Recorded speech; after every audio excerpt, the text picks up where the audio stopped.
बंदी छोड़ सतगुरु रामपाल जी भगवान की जय हो। परमपिता परमेश्वर, सारी सृष्टि के रचनहार, कुल मालिक, असंख्य ब्रह्मांडों के रचयिता, जगत गुरु, संत शिरोमणि सतगुरु रामपाल जी परमेश्वर जी के चरण कमल में हम सभी सत्सेवक भाई बहनों का कोटि कोटि दंडवत प्रणाम। और आप लाइव देख रहे सभी भगत भाई बहनों को सत साहेब। पुण्यात्माओं, दया परमपिता परमेश्वर जी की, जिनके आशीर्वाद से इस कलयुग की बिचली पीढ़ी में परमपिता परमेश्वर ने आप और हम सभी आत्माओं के ऊपर एक विशेष मेहर की है, एक विशेष रजा बख्शी है, साध संगति की। और परमपिता परमेश्वर जी ने हमें ये सोशल मीडिया जो टेक्नोलॉजी दी है, जिसके माध्यम से हम उस परमेश्वर के बच्चे एक मंच पर एकत्रित होकर इस टेक्नोलॉजी के माध्यम से, चाहे फेसबुक हो, चाहे यूट्यूब हो, चाहे व्हाट्सएप हो, हम उस परमेश्वर की महिमा का गुणगान कर सकते हैं। ये विशेष दया परमपिता परमेश्वर केवल बिचली पीढ़ी में ही अपनी आत्माओं पे बख्शते हैं, क्योंकि बिचली पीढ़ी ही वो समय है जिस समय उस परमेश्वर ने असंख्य आत्माओं को जो आजीवन सतगुरु वचन और मर्यादा में रह के भक्ति करती हैं, उन्हें पार करना होता है। तो दया परमपिता परमेश्वर जी की। और हमारे जो भगत भाई बहन हैं लाइव जुड़ते जा रहे हैं, आप जी एक बार सभी भाई बहन लाइव जुड़िए। तब तक हम परमपिता परमेश्वर का एक शब्द उच्चारित करते हैं, परमेश्वर की महिमा का गुणगान करते हैं। हम भी परमेश्वर के साथ साथ उनकी महिमा का गुणगान करेंगे। और आप जितने भी भगत भाई बहन लाइव देख रहे हैं, आप भी परमपिता परमेश्वर जी की वाणी को, उनके शब्द को, इस महिमा को, आप जहां भी बैठे हैं देश विदेश में, सहपरिवार, अकेले, परमेश्वर की महिमा का, इस शब्द का गुणगान करें। तो हमारे कुछ भगत भाई बहन लाइव जुड़ते हैं, तब तक हम परमपिता परमेश्वर का ये शब्द उच्चारित करते हैं। सत साहेब। संत समागम सार हंस कोई आवेगा हो, संत समागम सार हंस कोई आवेगा हो। भव सागर से पार ध्यान जोला, भव सागर से पार ध्यान जोलावेगा हो। भव सागर से लाख बरस चाहे जप भी कर ले, लाख बरस चाहे जप भी कर ले। चारों धाम चाहे तीर्थ फेर ले, चारों धाम चाहे तीर्थ तप कर ले। बरस हजार भरम नहीं जावेगा, तप कर ले। बरस हजार भरम नहीं जावेगा। है संत समागम सार हंस कोई आवेगा हो। भव सागर से पार ध्यान जो लावेगा। बिन सतसंग बतेरे भटके, बिन सतसंग बतेरे शेख फरीद कुएं में लटके, शेख फरीद कुएं में लटके। उनको ना पाया पार करम फल पावेगा, उनको ना पाया पार करम फल पावेगा। है संत समागम सार हंस कोई हो। भव सागर से पार ध्यान जो हो। भव सागर से पार करते साधना देखा देखी, करते साधना देखा देखी। पैर कबगमा होए बेखा बेखी, पैर कबगमा होए बेखा बेखी। यो नहीं मिलता करतार बहुत पछतावेगा, यो ना मिलता करतार बहुत पछतावेगा।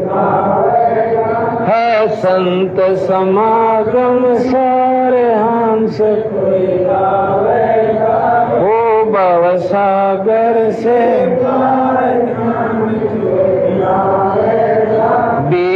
कतिब चाहे पढ़ ले गीता, वेद कतिब चाहे पढ़ ले गीता, सार शब्द बिना रीते का रीता, सार शब्द बिना रीते का रीता, जो कर कर्म कांड व्यवहार जन्म गवावे, जो कर कर्म कांड व्यवहार जन्म गवावे, वो सब मागम सारे हंस कोई, वो भव सागर से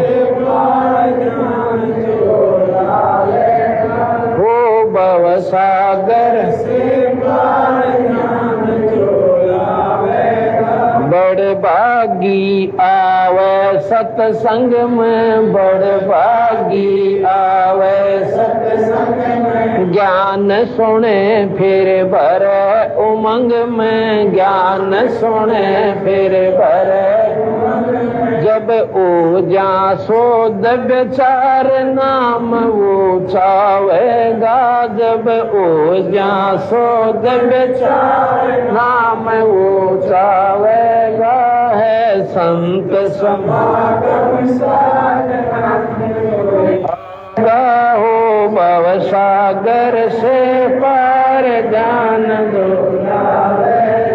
ओ भव सागर से पार जान,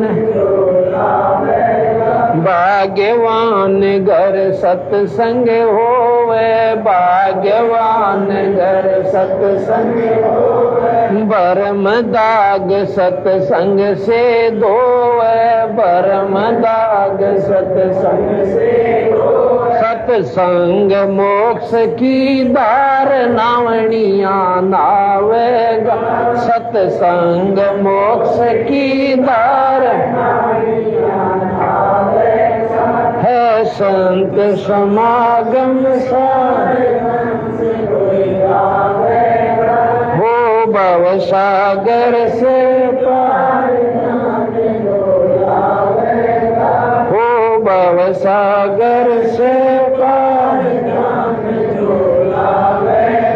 भाई साची बात से मानने काली, साची बात से मानने काली, पेरिय व्रत से भी रह गए खाली, पेरिय व्रत से भी रह गए खाली, जो बोए पेड़ बबूल आम का खावेगा, जो बोए पेड़ बबूल आम का खावेगा, है संत समार दान जो लावेगा, ओ भव सागर से पार जाने जो लावेगा, राम पाल करो सत्संग सेवा, राम पाल करो सत्संग सेवा, मुक्ति पदार्थ के सतगुरु देवा, मुक्ति पदार्थ के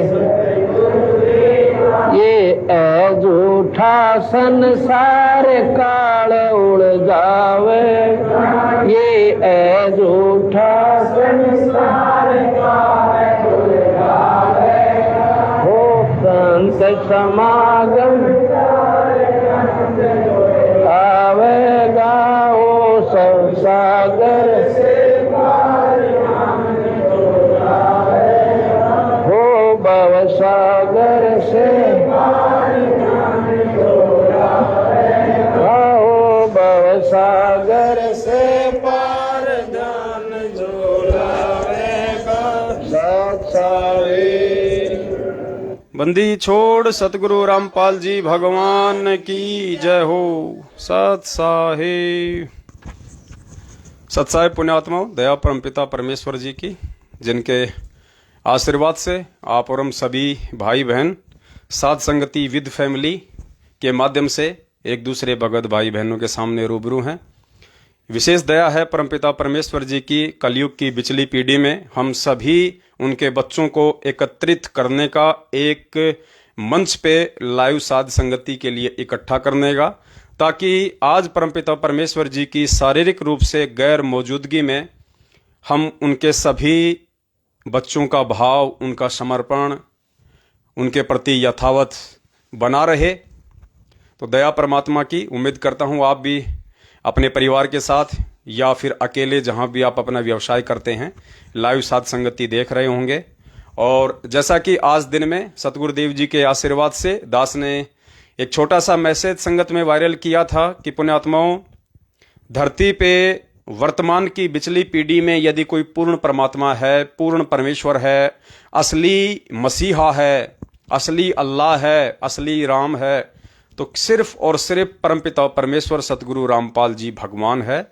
ये और बात है कि सभी धर्मों में और जातियों में बटे हुए उनके बच्चे उन्हें तत्व ज्ञान के अभाव में फिलहाल जान नहीं पा रहे, पहचान नहीं पा रहे। लेकिन वो समय दूर नहीं जब घर घर में परमपिता परमेश्वर का ज्ञान होगा, घर घर में बोध विचार होगा, परमेश्वर की महिमा का इसी प्रकार से गुणगान हुआ करेगा।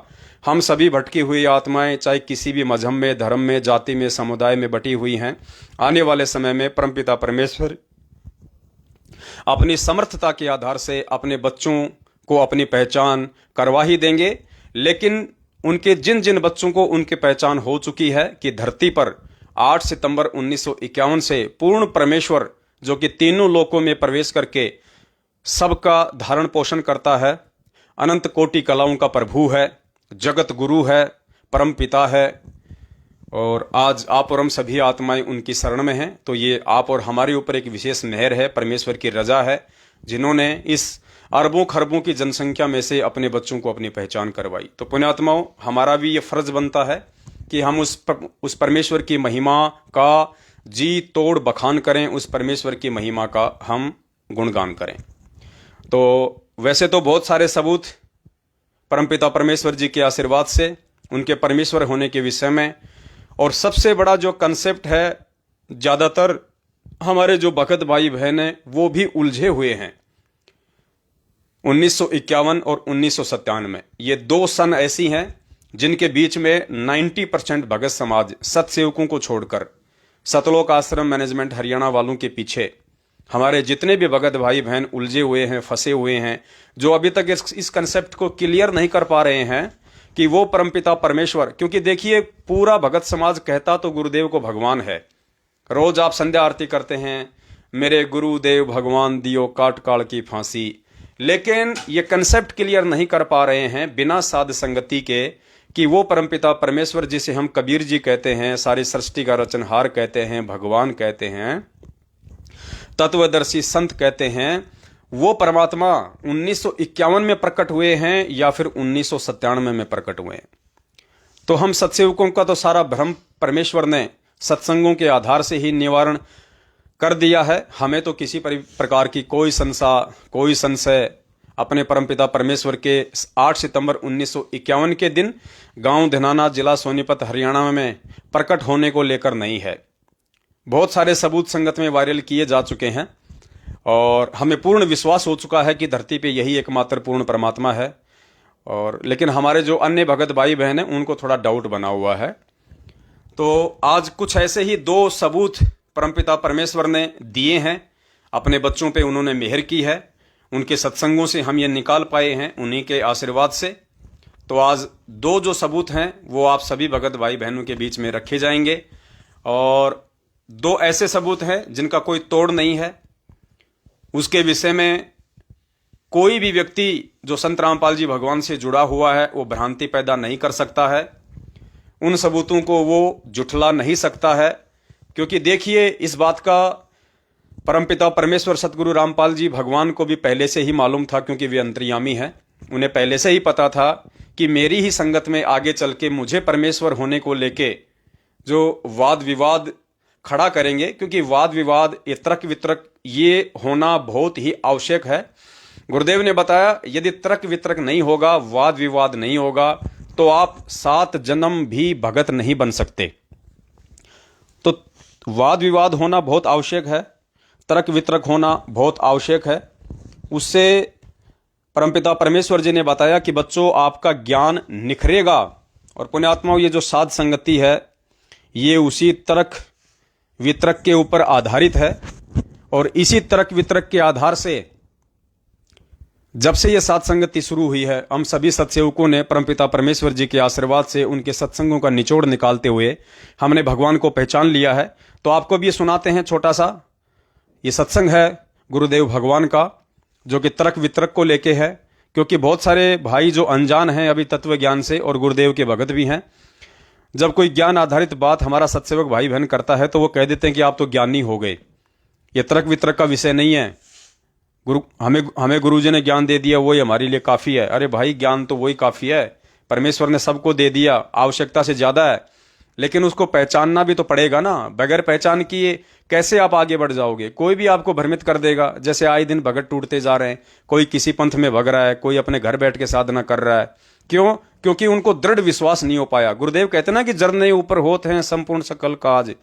तो जरना नहीं हो पाया, और जरना बिना ये सबूत देखे, बिना ये प्रमाण देखे, बिना तर्क वितर्क के नहीं हो सकता। तो खुद गुरुदेव ने कहा है कि तर्क वितर्क कितना आवश्यक है। बिना तर्क वितर्क के हम 7 जन्म भी भगत नहीं बन सकते। सुनिए परमपिता परमेश्वर जी के मुख कमल से।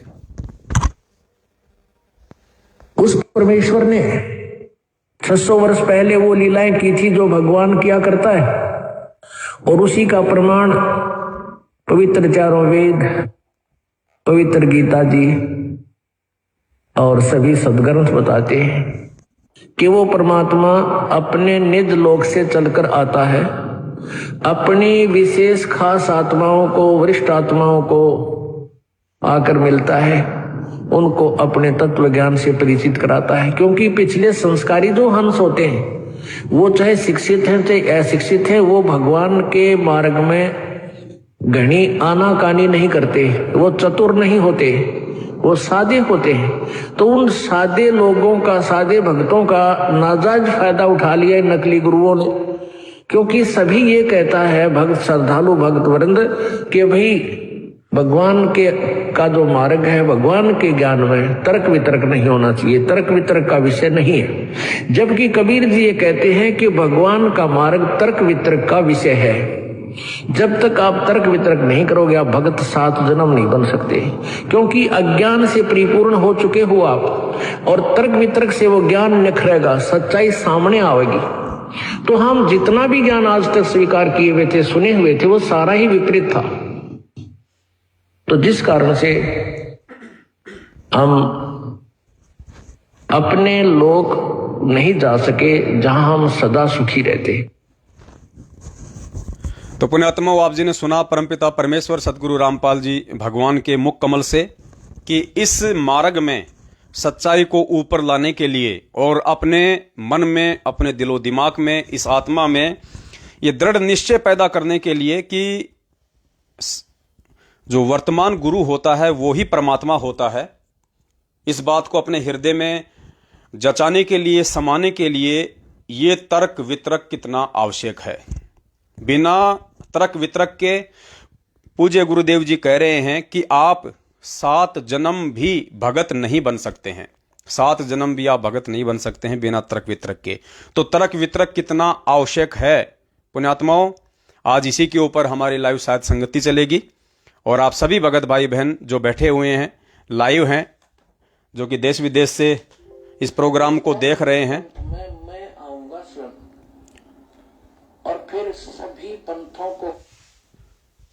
तो परमपिता परमेश्वर जी हमें क्या आदेशित कर रहे हैं, क्या हमारे को निर्देशित कर रहे हैं, इन सभी बातों का हमें साध संगतियों से ही पता चलेगा, जब उनके सत्संगों के आधार से हम किसी चीज को सामने रखेंगे। तो परमपिता परमेश्वर सतगुरु रामपाल जी भगवान 1951 में प्रकट हुए हैं या 1997 में, क्योंकि जो वाणी है परमपिता परमेश्वर जी की कि जब आवे 5505 तब ये वचन मेरा होगा साचा। जब आवे 5505 यानी 5505 वर्ष जब कलयुग के बीत जाएंगे, तब 650 साल पहले धर्मदास जी के माध्यम से कबीर सागर में कबीर परमेश्वर ने लिपिबद्ध करवाया था कि धर्मदास वो महापुरुष अर्थात मैं जग तारण अर्थात इस संसार का उद्धार करने के लिए पृथ्वी पे आऊंगा। तो वो 5505 वर्ष 1997 में पूरे होते हैं।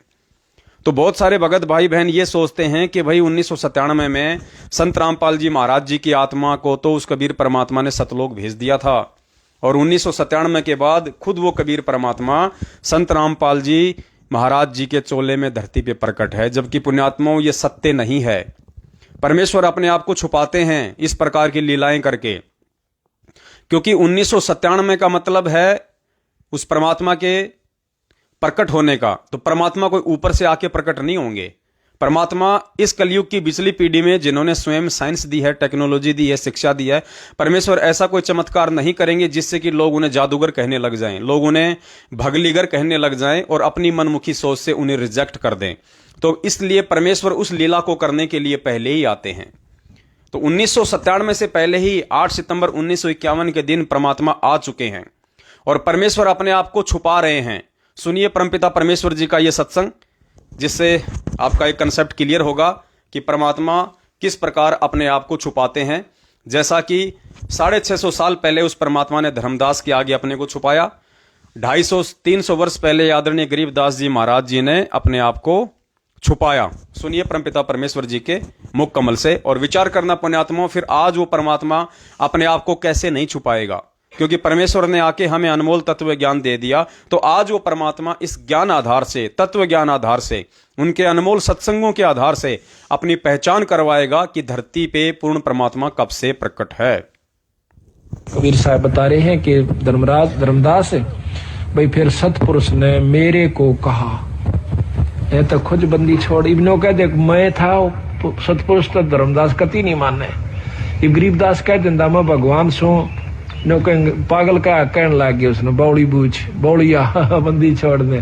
ने बोला मारा सत्य यू भगवान से। तो महाराज ने दूसरा तरीका अपनाया कि भाई पूर्ण ब्रह्म ने मैं भेजा। ने बोला भाई तू जा या शक्ति ले जा शब्द की, और इस शब्द का जो तेरे पास है इसका अभ्यास करके और उनको दिखा देगा तो उस शब्द की शक्ति से ये काल तेरे ऊपर कोई असर नहीं करेगा। और इस शब्द को, इस सार नाम को ये जीव भूल चुके हैं। तो पुण्यात्माओं, आपने सुना परमपिता परमेश्वर सतगुरु रामपाल जी भगवान के मुख कमल से कि किस प्रकार उस परमेश्वर ने 650 साल पहले धर्मदास जी के आगे अपने आप को छुपाया। अगर वो कह देते कि मैं ही परमात्मा हूं तो उस समय आत्माएं उन्हें स्वीकार नहीं करती। ठीक यही लीला आदरणीय गरीबदास जी महाराज जी ने 250 साल पहले की। उन्होंने भी अपने आप को छुपाया। दुनिया उन्हें बावड़िया कहने लगी, उन्हें पागल कहने लगी, पता नहीं क्या क्या उन्हें कहा करती थी। तो पुण्यात्माओं, यही लीला यदि वो परमात्मा आज कर देता, या मान लीजिए अपने आप को वो परमेश्वर कहने लग जाते सन 1994 से, जब से वे सत्संग करने लगे हैं, उन्हें खुद उनके भगत भी भगवान के रूप में स्वीकार नहीं करते। इसलिए परमपिता परमेश्वर जी ने समय का इंतजार किया और आज पूरी दुनिया के सामने, वैसे तो उनके सत्संगों के आधार से जो सात संगतियां हो रही है, ये सर्वविदित हो चुका है कि धरती पे पूर्ण पुरुष के रूप में सतगुरु रामपाल जी भगवान ही प्रकट हैं और 1951 से प्रकट हैं। और जिन्होंने अभी तक उनकी शरण ग्रहण नहीं की है, उन पुण्यात्माओं को आगामी दिनों में जब वे उनकी शरण में आएंगे और उस समय इस पूरी पृथ्वी पे ये ज्ञान फैल चुका होगा, सात संगतियों के माध्यम से हर भगत अपने अंदर ये दृढ़ विश्वास कर चुका होगा कि धरती पे यदि कोई पूर्ण परमात्मा है तो सतगुरु रामपाल जी भगवान है और 8 सितंबर 1951 से धरती पे प्रकट हैं। तो उन पुण्य आत्माओं को फिर समझने में ज्यादा जोर नहीं लगेगा, क्योंकि उनको बचपन से ही, जब से वो आंखें खोलेंगे, सच्चाई बोलते हुए इस दुनिया में आएंगे, उन्हें अपने माता पिता के माध्यम से, भाई बहनों के माध्यम से, जब 8 सितंबर के दिन अपने गुरुदेव भगवान का प्रकट दिवस मनता हुआ हर घर में दिखाई देगा, तो उन्हें कोई संशय रहेगा ही नहीं कि धरती पे कौन भगवान है। जिस प्रकार आप और हमने जन्म से पहले कभी राम कृष्ण जी का नाम नहीं सुना था, लेकिन हम ऐसे परिवारों में पैदा हुए जहां पे राम और कृष्ण जी की महिमा कूट कूट के भरी हुई थी, तो हमने राम और कृष्ण जी को भगवान मानने के लिए गीता, वेद, कुरान, पुराण पढ़ने की आवश्यकता नहीं पड़ी। हमने अपने बाप दादाओं से वो किस्से कहानियां सुन सुन के उनको भगवान के रूप में जान जान के हम भी उनको भगवान के रूप में ही जानने लग गए, उनको पहचानने लग गए। तो ठीक यही स्थिति आने वाले समय में, क्योंकि वर्तमान का समय तो ये संघर्ष का है, खुद वो भगवान भी संघर्ष कर रहा है और भगवान के जो बच्चे हैं वो भी ज्ञान आधार से संघर्ष कर रहे हैं। इस संघर्ष का जो प्रतिफल है वो आने वाले समय की आत्माओं को मिलेगा, जब हमारे जो नाती होंगे आने वाले समय में, वो जब जन्म लेके आएंगे तो पुण्यात्माओं हर घर में बंदी छोड़ सतगुरु रामपाल जी भगवान की महिमा होगी, हर घर में उनका प्रकट दिवस मनेगा, हर घर में बंदी छोड़ सतगुरु रामपाल जी भगवान को हलवा राम का भोग लगता हुआ वो आत्माएं देखेंगी और जहां भी जाएंगे हर व्यक्ति उन्हें सच्चाई बोलता हुआ मिलेगा, बंदी छोड़ सतगुरु रामपाल जी भगवान की जय बोलता हुआ मिलेगा। तो उनके मन में कोई संशय ही नहीं रहेगा कि धरती पे भगवान कौन है। ये तो वर्तमान में थोड़ा सा संघर्ष है जो हम सबको करना पड़ रहा है। तो ज्ञान आधार से पुण्यात्माओं हमें चलना होगा, और बिना ज्ञान के हम मार खाते आए हैं। 650 साल पहले भी हमारी सबसे बड़ी जो कमजोरी थी अध्यात्म में, पार ना होने की, पास ना होने की और धोखा खाने की, तो गुरुदेव ने बताया कि बेटा सबसे बड़ी जो तेरी कमजोरी थी वो ये थी कि तू अपने वक्त गुरु को परमात्मा नहीं मान पाया, प्रेजेंट गुरु को परमात्मा नहीं मान पाए। जिस समय बंदी छोड़ थे 600 साल पहले, आप और हम सभी भाई बहन 64 लाख वाले जो उनके भगत थे, उनके अनुयायी थे, हम उन्हें परमात्मा के रूप में स्वीकार नहीं कर पाए क्योंकि शिक्षा नहीं थी, अक्षर ज्ञान युक्त हम नहीं थे, जिस कारण से हम वेद शास्त्रों को नहीं पढ़ सकते थे, उनमें छुपे हुए वो प्रमाण हम नहीं देख सकते थे। और कुल मिला के यूं कह लीजिए कि उस समय वो समय भी नहीं था कि परमेश्वर हमें पार करते, क्योंकि वो एक समय था जब परमेश्वर ने अपनी महिमा प्रकट की ताकि पिछली पीढ़ी की आत्माएं आसानी से मुझे परमेश्वर के रूप में स्वीकार कर लेंगी, मेरी लीलाओं को देख के, मेरी महिमा को सुन सुन के।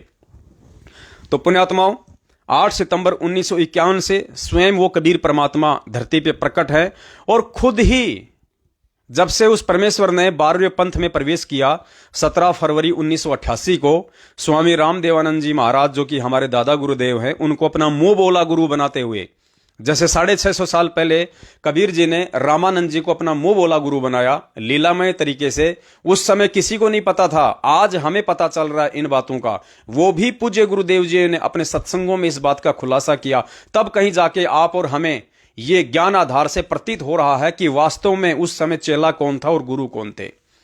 जो नकली जो कबीर पंथी हैं वो तो आज भी कबीर जी का गुरु रामानंद जी को मानते हैं, जबकि परमेश्वर सतगुरु रामपाल जी भगवान ने अपने तत्व ज्ञान रूपी सत्संगों में हमें बताया कि वो तो परमेश्वर की मात्र एक लीला थी। इस बिचली पीढ़ी में गुरु शिष्य परंपरा को यथावत रखने के लिए अगर कबीर जी जो कि जगत गुरु हैं, सबको ज्ञान देते हैं, यदि उन्होंने लीलामय तरीके से एक साधारण से जीव को, स्वामी रामानंद जी को यदि अपना मुंह बोला गुरु ना बनाया होता तो आज हर कोई व्यक्ति यह कह देता कि भैया गुरु बनाने की क्या आवश्यकता है, कबीर जी ने कौन सा गुरु बनाया था, हमें गुरु बनाने की क्या आवश्यकता है। तो इस गुरु शिष्य परंपरा को यथावत बनाए रखने के लिए, ये महिमा को बनाए रखने के लिए, ताकि आने वाले समय की जो पीढ़ी होगी, आज आप और हम हैं, हमें इस बात का ये पक्का विश्वास हो कि बिना गुरु के जीव का आत्म कल्याण नहीं हो सकता, बिना गुरु के जीव का मोक्ष नहीं हो सकता है। इस चीज को अपने दिलो दिमाग में समाये रखने के लिए परमेश्वर ने उस समय लीला की। तो ठीक यही लीला उस परमपिता परमेश्वर ने 17 फरवरी 1988 को 12वें पंथ में प्रवेश करके, क्योंकि 8 सितंबर 1951 को सतगुरु रामपाल जी भगवान के चोले में वो कबीर परमेश्वर धरती पे प्रकट हो चुके थे, और अपनी वाणी के अनुसार, कौन सी वाणी के अनुसार, वो वाणी जो परमेश्वर ने 650 साल पहले धर्मदास जी से कही थी और कबीर सागर में लिपिबद्ध करवाई थी कि 12वें पंथ हम ही चल आवें और सब पंथों को मिटा के एक पंथ चलावें। थोड़ा सा आप जी पूज्य गुरुदेव जी के मुख कमल से सुन लीजिए ताकि आपको यकीन हो कि उस कबीर परमात्मा ने 12वें पंथ में आगे चल के आना था। यानी 12वें पंथ की शुरुआत उन्होंने गरीबदास जी के रूप में आके की, और फिर उन्होंने कहा था कि 12वें पंथ में हम ही चलावें, यानी आगे 12वें पंथ में मैं स्वयं ही चल के आऊंगा धर्मदास। तो वो कबीर परमात्मा सतगुरु रामपाल जी भगवान के रूप में 8 सितंबर 1951 से धरती पे प्रकट होके, और फिर 17 फरवरी 1988 को स्वामी रामदेवानंद जी महाराज जो कि हमारे दादा गुरुदेव हैं, उनको अपना मुंह बोला गुरु बनाते हुए, अपनी वाणी को चरितार्थ करते हुए, अपनी वाणी को सत्य साबित करते हुए 17 फरवरी 1988 को उन्होंने 12वें पंथ में प्रवेश किया। सुनिए थोड़ा सा परमपिता परमेश्वर के मुख कमल से। तो उस 12वें पंथ में मैं आऊंगा स्वयं, और फिर सभी पंथों को खत्म करके एक पंथ बनाऊंगा, और सारी सृष्टि मेरा ही नाम लेगी। तेरे 42 वंश क्या सारी सृष्टि न पार करूंगा धर्मदास, इन 42 की चिंता छोड़ तू। तब उसका दिल डटा था, और काल के सामने परमात्मा ने थोड़ा सा भेद रखा कि मैं अपना अंश भेजूंगा। तो दो कंसेप्ट यहां पे पूज्य गुरुदेव भगवान ने अपने सत्संग में क्लियर कर दिए। परमेश्वर ने धर्मदास जी जब बहुत ज्यादा चिंतित हो गए थे और धर्मदास जी कहने लगे कि हे परमात्मा, आप कह रहे हो कि 12वें पंथ में आगे चल के मैं मेरा हंस भेजूंगा, और परमात्मा आज ही कितनी भयंकर आग लग चुकी है, जीव कितना विकारी हो चुका है, दुनिया आज ही आपको भगवान मानने को तैयार नहीं है। मुझ नीच ने भी आपको कितनी देरी से भगवान के रूप में स्वीकार किया, जब तक कि मैंने सतलोक आंखों से नहीं देख लिया। तो परमात्मा 650 साल पहले तो धरती पे आग लग जाएगी, जीव इतना पापग्रस्त हो जाएगा, इतना विकारी हो जाएगा, पुण्य परमात्मा उस समय कौन आपको भगवान मानेगा, और मेरी पीढ़ियां कैसे पार होंगी। तो धर्मदास जी की उस चिंता को देखते हुए पूज्य गुरुदेव जी कह रहे हैं कि उस परमात्मा ने कहा कि धर्मदास, मैं तुझे साची बता देता हूं कि 12वें पंथ में मैं खुद ही आऊंगा। 12वें पंथ हम ही चल आवे, ये शब्द हैं पुण्यात्माओं, गुरुदेव के मुख कमल से उच्चारित शब्द हैं, ये कबीर सागर की वाणियां हैं जो किसी भी सूरत में फैल नहीं हो सकती। परमेश्वर ने कहा कि 12वें पंथ हम ही, ये हम ही जो शब्द है इसको ध्यान रखना, हम ही यहां पे खुद उस कबीर परमात्मा को इंडिकेट करता है। 12वें पंथ हम ही चल आवे, यानी खुद उस कबीर परमेश्वर ने ही आना है, सब पंथों को मिटा के एक पंथ चलावें। और फिर पूज्य गुरुदेव जी ने आगे सत्संग में कहा कि काल के आगे थोड़ा सा भेद रखा उन्होंने, उसको धोखा देने के लिए कि मेरा हंस आएगा। तो पुण्यात्माओं, बार बार जो पूज्य गुरुदेव जी ये बात जो बोल देते हैं कि भाई वो परमात्मा नहीं आए तो अपना दास भेज दिया, अपने लिए कहते हैं कि मुझे भेज दिया, रामपाल दास को भेज दिया। स्वयं वो परमात्मा बार बार अपने आप को दास कहते हैं, क्योंकि काल के आगे उन्होंने अपने आप को छुपाना था। और जो फाइनल बात थी वो परमात्मा ने धर्मदास जी को कह दी थी कि धर्मदास, 12वें पंथ में मैं खुद ही चलकर आऊंगा। और स्वयं ही चल के आने के पीछे उनका रीजन था, क्योंकि काल भगवान को खुद परमात्मा ने यह वचन दिया था कि 12वें पंथ में असंख्य जीवों को पार उतार कर लेकर जाऊंगा। काल ने खुद वचन दिया था कि परमात्मा चौथे युग में जितने मर्जी जीव ले जाना। तो पुण्यात्मा, परमात्मा को भी मालूम था कि वर्तमान में काल भगवान भी पूरा जोर लगाएगा, एडी से चोटी तक का जोर लगाएगा इन आत्माओं को खंडित करने के लिए, इनके मन में तरह तरह की भ्रांतियां और शंकाएं पैदा करने के लिए। तो बिना उस परमेश्वर के आए इस बिचली पीढ़ी की आत्माएं पार नहीं हो सकती थी। इसलिए भगवान 8 सितंबर 1951 के दिन स्वयं ही धरती पे प्रकट हुए हैं। और जैसा कि मेन जो कारण था 650 साल पहले पार ना होने का, जो परमेश्वर ने बार बार बताया कि तुम वक्त गुरु को परमात्मा नहीं मान पाए। और गुरुदेव कह रहे हैं, आगे आपको एक सत्संग सुनाएंगे परमात्मा का छोटा सा, जिसमें गुरुदेव पूरा निष्कर्ष दे रहे हैं कि पुण्यात्माओं, जो प्रेजेंट गुरु होता है, प्रेजेंट गुरु, वर्तमान गुरु, जैसे हमारे जो वर्तमान गुरु सतगुरु रामपाल जी भगवान है, तो गुरुदेव कह रहे हैं कि जब तक आप अपने प्रेजेंट गुरु को, अपने वर्तमान गुरु को भगवान नहीं मानोगे, भगवान के तुल्य नहीं मानोगे। देखो, ये जो भगवान के तुल्य जो शब्द है, ये केवल सतगुरुदेव जी ही कह सकते हैं, अपने आप को छुपा रहे हैं। वो अपने आप को स्पष्ट रूप से भगवान नहीं कह रहे, इसलिए वो संकेत दे रहे हैं कि आपने मुझ रामपाल दास को भगवान के तुल्य, परमात्मा के तुल्य मानने पड़ेगा। तुल्य मतलब भगवान के बराबर नहीं। पुण्यात्माओं, गुरुदेव ये शब्द बोल सकते हैं क्योंकि वो लीला कर रहे हैं, वो नारायण, वो नर रूप में लीला कर रहे हैं, वो अपने आप को छुपाएंगे। लेकिन हमने उनके संकेतों को और उनके द्वारा जो अनमोल सत्संग किए जा चुके हैं, जो प्रमाण वो दे चुके हैं, जो कबीर सागर की अनमोल वाणियां हैं, उस आधार से इस निष्कर्ष पर आप और हमने स्वयं ही पहुंचना पड़ेगा कि धरती पर उनके रूप में कौन है। तो सुनिए परमपिता परमेश्वर जी का यह सत्संग, जिसमें मालिक कह रहे हैं कि आपने वर्तमान गुरु को, यानी प्रेजेंट गुरु को परमेश्वर तुल्य मानना पड़ेगा। तो पुण्यात्माओं, आज इसी के ऊपर हमारा टॉपिक है, जो आगे घंटा 1.5 घंटा लाइव साध संगति हमारी चलेगी। आज वो 2 कंसेप्ट, वो 2 सबूत आज हमने संगत के सामने रखने हैं, जिससे कि हमारे सभी भगत भाई बहनों का सारा भ्रम निवारण हो जाए, सारा संशय उनका क्लियर हो जाए। तो सुनिए पूज्य गुरुदेव जी के मुख कमल से, जिसमें परमात्मा कह रहे हैं कि प्रेजेंट गुरु को परमात्मा के तुल्य मानना पड़ेगा। तो प्रेजेंट गुरु संत रामपाल जी भगवान, और इनको भगवान माने बिना, इनका प्रकट दिवस मनाए बिना कलयुग की बिचली पीढ़ी में कोई भी आत्मा मोक्ष प्राप्त नहीं कर सकती, चाहे कोई कितना ही अपने आप में शाना क्यों ना बने। तो ये शिक्षा इसलिए आवश्यक थी कि हम अपने भगवान को पहचान लेंगे और सदग्रंथों को आंखें देख लेंगे। तो 600 वर्ष पहले आकर परमात्मा 64 लाख को की बैटरी चार्ज करके चले गए। वो पार तो नहीं हुए, ना होने थे, क्योंकि जब तक हम प्रेजेंट गुरु को परमात्मा तुल्य मान कर उसके प्रति व्यवहार नहीं करेंगे, हम पार नहीं हो सकते। चाहे कितनी भक्ति कर ले, भक्ति अलग चीज है, वो आपको मिल जाएगी, लेकिन पार होने के लिए आपको प्रेजेंट गुरु को परमात्मा तुल्य मानना होगा।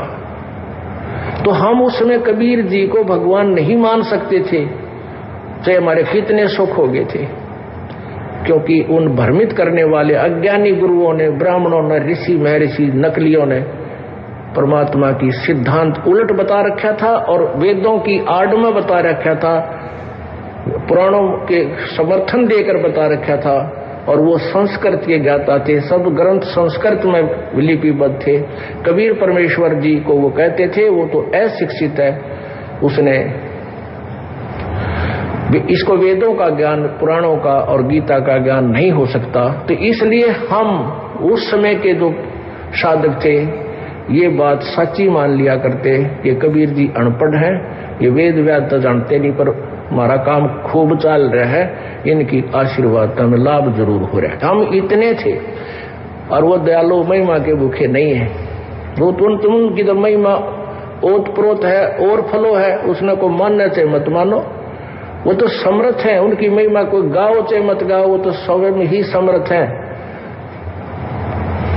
इसलिए जो असमर्थ होते हैं ना, वो दिखा कर टोर टार दिखा कर मेरी कुछ महिमा हो जा, समर्थ है उसने जरूरत है कोई ना। सच्चाई पुण्यात्मा, आपने सुना परमपिता परमेश्वर सतगुरु रामपाल जी भगवान जी के मुख कमल से कि जब तक हम अपने वर्तमान गुरु को, प्रेजेंट गुरु को परमात्मा नहीं मानेंगे, भगवान के रूप में ज्ञान आधार से अपने हृदय से स्वीकार नहीं करेंगे, तब तक हमारा मोक्ष नहीं हो सकता। और वर्तमान गुरु को हम परमेश्वर माने, भगवान माने, इसके लिए ही परमात्मा ने पिछली पीढ़ी का समय निर्धारित किया है। परमेश्वर ने हमारे को अक्षर ज्ञान युक्त किया, परमेश्वर ने हमारे को शिक्षा दी, ताकि जब वो परमात्मा स्वयं हमें सारे धर्मशास्त्रों में लिखे हुए वो श्लोक, वो प्रमाण दिखाए, उस समय हम भी अपनी आंखों से शिक्षित होने के चलते उनको देख लें और फिर हमारे को पहचानने में ज्यादा दुविधा ना हो, हमारे को उस परमेश्वर को पहचानने में कोई दिक्कत ना हो। इसलिए परमात्मा ने पिछली पीढ़ी का समय चुना, ताकि ये मेरी पुण्य आत्माएं फिर सारे प्रमाण और सबूत देख के और ज्ञान आधार से दृढ़ होके मुझे, यानी वर्तमान गुरु को, प्रेजेंट गुरु को परमात्मा के रूप में स्वीकार कर लें। पुण्यात्माओं, हम आगे बढ़ेंगे। परमपिता परमेश्वर जी के वो दो जो प्रमाण हैं, उनके सत्संगों से जो आज ये साबित करेंगे कि धरती पे 8 सितंबर 1951 से जो प्रेजेंट गुरु हैं सतगुरु रामपाल जी भगवान, वे ही पूर्ण परमात्मा हैं, सारी सृष्टि के रचनहार हैं, ना कि 1997 में वे आए हैं। 1997 के विषय में जो वाणियां थी कि 5000 और 500 जब कलयुग बीत जाए, महापुरुष फरमान तब जग तारण को आए, केवल उन वाणियों को चरितार्थ करने के लिए, उन वाणियों को सत्य साबित करने के लिए परमेश्वर ने लीलामय रूप से गहरी नजर गीता या आध्यात्मिक ज्ञान गंगा जो पुस्तक है उसके पेज नंबर 538 पे परमेश्वर ने ये लिपिबद्ध किया, अपने आप को छुपाते हुए कि मार्च 1997 में दिन के 10 बजे वो कबीर परमात्मा मुझ रामपाल दास को कुछ समय के लिए मिले और अंतर ध्यान हो गए, जबकि खुद वो परमेश्वर ही अपने दूसरे रूप में उनसे मिले, उनसे भेंट हुई इस वाणी को चरितार्थ करने के लिए, जबकि असल में भगवान तो 8 सितंबर 1951 के दिन ही धरती पे प्रकट हो चुके थे। हम आगे बढ़ेंगे, लेकिन उससे पहले परमपिता परमेश्वर सतगुरु रामपाल जी भगवान का एक शब्द आप और हम सभी भाई बहन साथ साथ में उच्चारित करेंगे। क्या हो सो गई?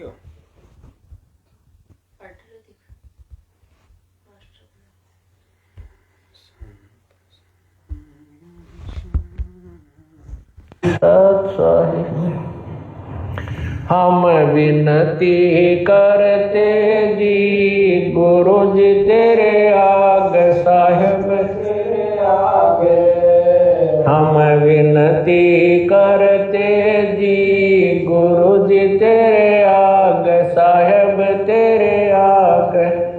साहेब मेरी विनती सुनो गरीब नवाज, जल की बूंद महल रचा, भला बनाया साज, गुरु जी तेरे आगे साहेब तेरे आगे हम विनती करते जी, गुरु जी तेरे आगे साहेब मेरी विनती सुनियो अर्ज आवाज, मदर पितर करीम तू, पुत्र पिता को लाज, गुरु जी तेरे आगे साहेब तेरे आगे हम विनती करते जी, गुरु जी तेरे आगे साहेब तेरे आगे साहेब मेरी विनती कर जोरों करता, तन मन धन कुर्बान दान दीजो मोहे दीदार, गुरु जी तेरे आगे साहेब तेरे आगे विनती करते जी, गुरु जी तेरे आगे साहेब मालिक मीरा मेहरबान सुनियो अर्ज आवाज, पंजा रखो शीस पर जमनाई होत तरास, गुरु जी तेरे आगे साहेब तेरे आगे विनती करते जी, गुरु जी तेरे आगे साहेब तेरे आगे मीरा मोह पे मेरे कर, मैं आया तक श्याम समर्थ तुम्हारे आसर, बंदी जाम गुलाम, गुरु जी तेरे आगे साहेब तेरे आगे हम विनती करते जी, गुरु जी तेरे आगे साहेब तेरे आगे मैं समर्थ के आश्रय दम कदम करता, गफलत मेरी दूर करो, खड़ा रहूं दरबार, गुरु जी तेरे आगे साहेब तेरे आगे हम विनती करते जी, गुरु जी तेरे आगे साहेब तेरे आगे अविनाशी के आश्रय अजरावर की शान, अर्थ धर्म कम मोक्ष होए, समर्थ राजा राम, गुरु जी तेरे आगे साहेब तेरे आगे हम विनती करते जी, गुरु जी तेरे आगे साहेब तेरे आगे अर्ज आवाज अनाथ की, आजज की अरदास, आवण जाना बेटियो दीजो निश्चल वास, गुरु जी तेरे आगे साहेब तेरे आगे हम विनती करते जी, गुरु जी तेरे आगे साहेब तेरे आगे अट ब्रह्मांड का एक रति नहीं बाहर, सतगुरु पुरुष कबीर हैं, कुल के सिरजनहार, गुरु जी तेरे आगे तेरे आगे हम विनती करते जी, गुरु जी तेरे आगे तेरे आगे जोगन जोगन के पाप सब, युगन युगन के मैल, जानत है जगदीश तू, जोर किए बद फैल, गुरु जी तेरे आगे साहेब तेरे आगे हम विनती करते जी, गुरु जी तेरे आगे साहेब तेरे आगे अलल पंख अनुराग है, सुन मंडल रखीर, गरीब उदारिया, सतगुरु मिले कबीर, गुरु जी तेरे आग साहेब तेरे आग। हम विनती करते जी, गुरु जी तेरे आग साहेब तेरे आग। अकाल पुरुष साहेब धनी, अविगत अविनाशी, गरीब दास शरण लगा, काटो यम फांसी, गुरु जी तेरे आग साहेब तेरे आग। हम विनती करते जी, गुरु जी तेरे आग साहेब तेरे आग। अकाल पुरुष साहेब धनी, अवगत अविनाशी, गरीब दास शरण लगा, काटो यम फांसी, गुरु जी तेरे आग साहेब तेरे आग। हम विनती करते जी, गुरु जी तेरे आग साहेब तेरे आग। हम विनती करते जी, गुरु जी तेरे आग साहेब तेरे आग। सत साहिब। बंदी छोड़ सतगुरु रामपाल जी भगवान की जय हो। सत्साई पुण्यात्माओं, दया परमपिता परमेश्वर जी की, जिनके आशीर्वाद से आप और हम सभी सत्सेवक भाई बहन सोशल मीडिया पर लाइव साध संगति के माध्यम से एक दूसरे से जुड़े हुए हैं। अब पुण्यात्माओं, हम आगे बढ़ते हैं। सबसे पहले वो प्रमाण जो आज परमपिता परमेश्वर सतगुरु रामपाल जी भगवान ने दास को समझाया है। आज गुरुदेव की दया हुई है। काफ़ी बार दास वो सत्संग सुनता रहता था, लेकिन परमात्मा कहते हैं कि जब तक ठीक का समय नहीं आता है तब तक वो परमात्मा अपने बच्चों की बुद्धि नहीं खोलता है। और परमेश्वर की वाणी है कि सब सुमरे अपने अनुमाना, तो गति लखी न जाए। चाहे भगत चाहे कितना ही सत्संग सुनता रहे, रात दिन चाहे कान में ईयरफोन लगा के सत्संग सुनता रहे, तो परमेश्वर कहते हैं सब सुमरे अपने अनुमाना, तो गति लखी न जाए।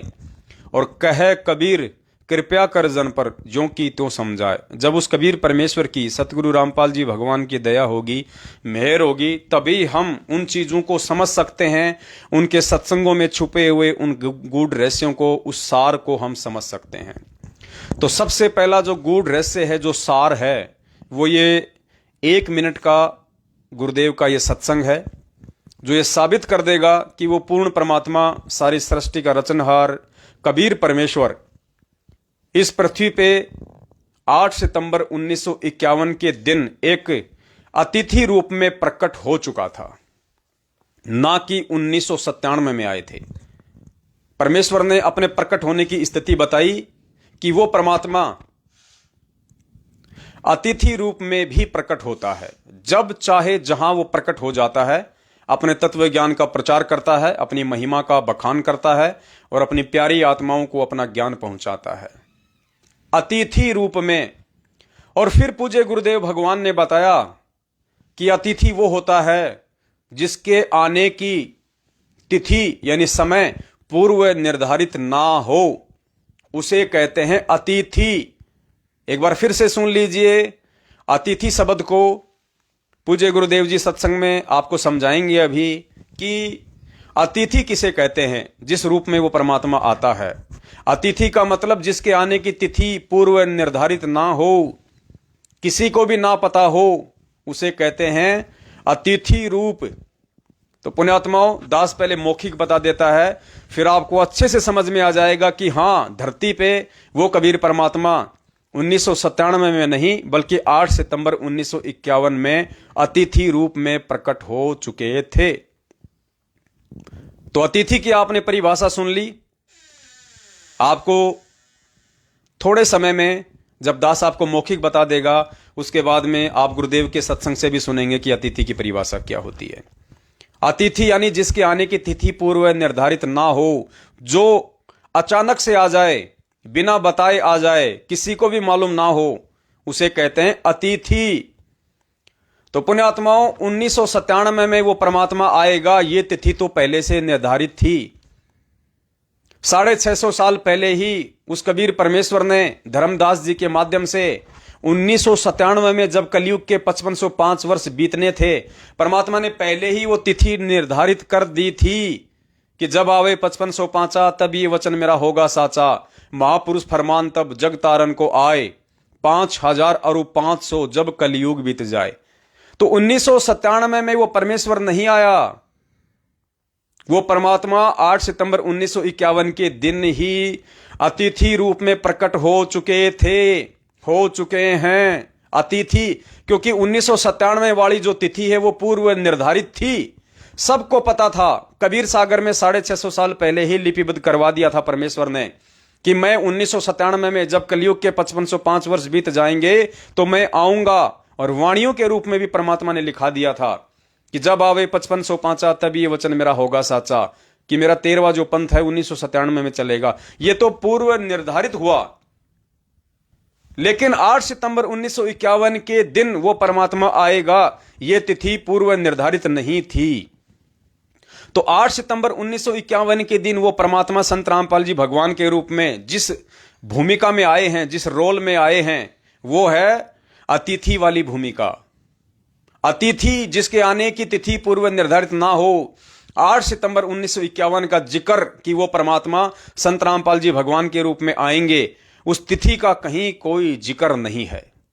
किसी भी वेद शास्त्र कुरान पुराण में उस तिथि का जिक्र नहीं है, क्योंकि परमेश्वर अपने गुण अपने स्वभाव वश कि वो परमात्मा अतिथि रूप में जब चाहे जहां प्रकट हो जाते हैं, तो वो जो तिथि है उस अतिथि के आने की वो है 8 सितंबर 1951। तो सुनिए परमपिता परमेश्वर जी के मुख कमल से, फिर आपको विश्वास हो जाएगा कि भैया 1997 वाली जो तिथि है वो तो पहले से निर्धारित थी, और 8 सितंबर 1951 वाली तिथि पहले से निर्धारित नहीं थी। वो परमात्मा अतिथि रूप में धरती पे 8 सितंबर 1951 के दिन ही प्रकट हो चुके हैं।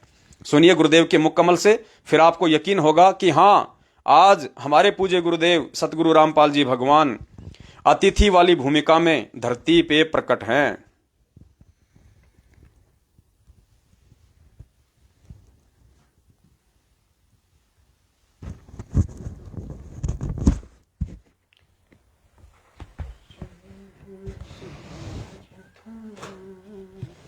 नंबर 1 में 2 बार गवाही दी है, परमात्मा सशरीर है, और उस परमेश्वर का सबका धारण पोषण करने के लिए भी शरीर है, जो तीनों लोकों में प्रवेश करके सबका धारण पोषण करता है, वो भी एक अन्य शरीर है, और वो अतिथि रूप में आता है। कुछ दिन मेहमान रूप में यहाँ रहकर अपने तत्व ज्ञान का प्रचार करके फिर प्रस्थान कर जाता है। अतिथि उसको कहते हैं जिसके आने की तिथि पूर्व निर्धारित ना हो, अचानक आ जाए। तो सुना पुण्यात्माओं आपने परमपिता परमेश्वर जी के मुख कमल से, यह गहरा संकेत परमेश्वर ने अपने सत्संग में छुपा रखा था। अपने आने की, अपने प्रकट होने की जो विधि परमेश्वर ने बताई कि वो परमात्मा अतिथि रूप में भी आ जाता है, जब चाहे जहां वो प्रकट हो जाता है, अपनी पुण्यात्माओं को अपने तत्व ज्ञान का प्रचार करता है, फिर वो परमात्मा वापस चला जाता है। तो 8 सितंबर 1951 के दिन सतगुरु रामपाल जी भगवान, वो कबीर परमात्मा अतिथि रूप में आप और हमारे पूज्य गुरुदेव जी के रूप में धरती पे प्रकट हैं। क्योंकि ये तिथि पहले से निर्धारित नहीं थी परमात्मा की, कि कहीं भी कबीर सागर में या कबीर बीजक में या कबीर मंसूर में या गरीबदास जी महाराज जी की वाणी में कहीं भी इस बात का जिक्र नहीं है 1951 का, जबकि 1997 का जिक्र है। और गरीबदास जी महाराज जी ने थोड़ा सा संकेत कर दिया था कि सतगुरु दिल्ली मंडल आयसी, सूती धरणी सुम जगायसी। सतगुरु दिल्ली मंडल आयसी, वो सतगुरु जो मुझे मिला है, वो कबीर परमात्मा, वो सतगुरु, वो दिल्ली मंडल में आएगा। दिल्ली मंडल सोनीपत जिला सोनीपत, गांव धनाना, ये रोहतक का एरिया, ये झज्जर का एरिया, ये परमात्मा ने दिल्ली मंडल का एरिया बताया। तो गरीबदास जी महाराज जी ने थोड़ा सा संकेत किया था कि सतगुरु दिल्ली मंडल आयसी, सूती धरणी सूम जगायसी। तो परमात्मा सतगुरु के भूमिका में, सतगुरु के रोल में, सतगुरु का रोल निभाने के लिए वो कबीर परमात्मा उस दिल्ली मंडल में गांव धनाना, जिला सोनीपत, हरियाणा में 8 सितंबर 1951 के दिन अतिथि रूप में प्रकट हो चुके हैं। पुण्यात्माओं, यह है लीला परमपिता परमेश्वर जी की, और इनको केवल उनकी जो विशेष आत्माएं होती हैं वही समझ पाएंगी, वही इन सबूतों के आधार से अपने गुरु को भगवान मान पाएंगी। अन्यथा पुण्यात्माओं, अरबों खरबों की भीड़ है दुनिया में, परमेश्वर को नहीं पहचाना जा सकता। परमेश्वर स्वयं अपनी पहचान करवाते हैं। परमेश्वर स्वयं अपने बच्चों को सद्बुद्धि देके अपनी पहचान करवाते हैं। और कुछ एक आत्माएं होती हैं, कुछ एक उनके हीरे मोती लाल होते हैं, जिनके लिए परमात्मा यहां सशरीर आते हैं। परमेश्वर यहां पे प्रकट होते हैं, अपने तत्व ज्ञान का प्रचार करते हैं। और जो पुण्यात्माएं सत्संगों का सार निकाल के उन्हें भगवान के रूप में स्वीकार कर लेती हैं, परमात्मा के रूप में स्वीकार कर लेती हैं, उन्हीं आत्माओं का उद्धार इस कलयुग की पिछली पीढ़ी में वो परमात्मा करता है। तो नहीं समझ में आया था, कोई बात नहीं है, आज परमेश्वर ने आके फिर हमें समझा दिया है। और सात संगतियों के माध्यम से परमपिता परमेश्वर जी ने हमें समझा दिया है अपनी अतिथि वाली स्थिति के बारे में।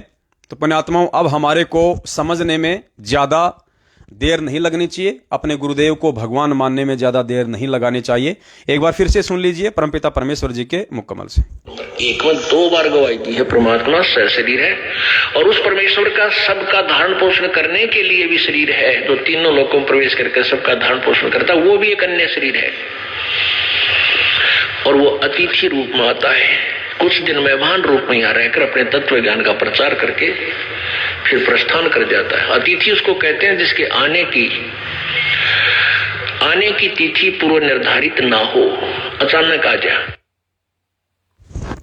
तो एक बहुत बड़ा पॉइंट गुरुदेव भगवान ने आप और हमारे को दिया है, जो हमारे ही मंदबुद्धि भाई बहन सतलोक आश्रम मैनेजमेंट हरियाणा वालों के पीछे भेड़ चाल में चल रहे हैं, और जो कहते हैं कि वो कबीर परमात्मा 1997 में आया है, प्रकट हुआ है, और संत रामपाल जी की आत्मा को, अर्थात अपने गुरुदेव को यह शब्द कह के कि संत रामपाल जी की आत्मा को सतलोक भेज दिया, अपने गुरुदेव को गाली देने से कम नहीं है यह शब्द।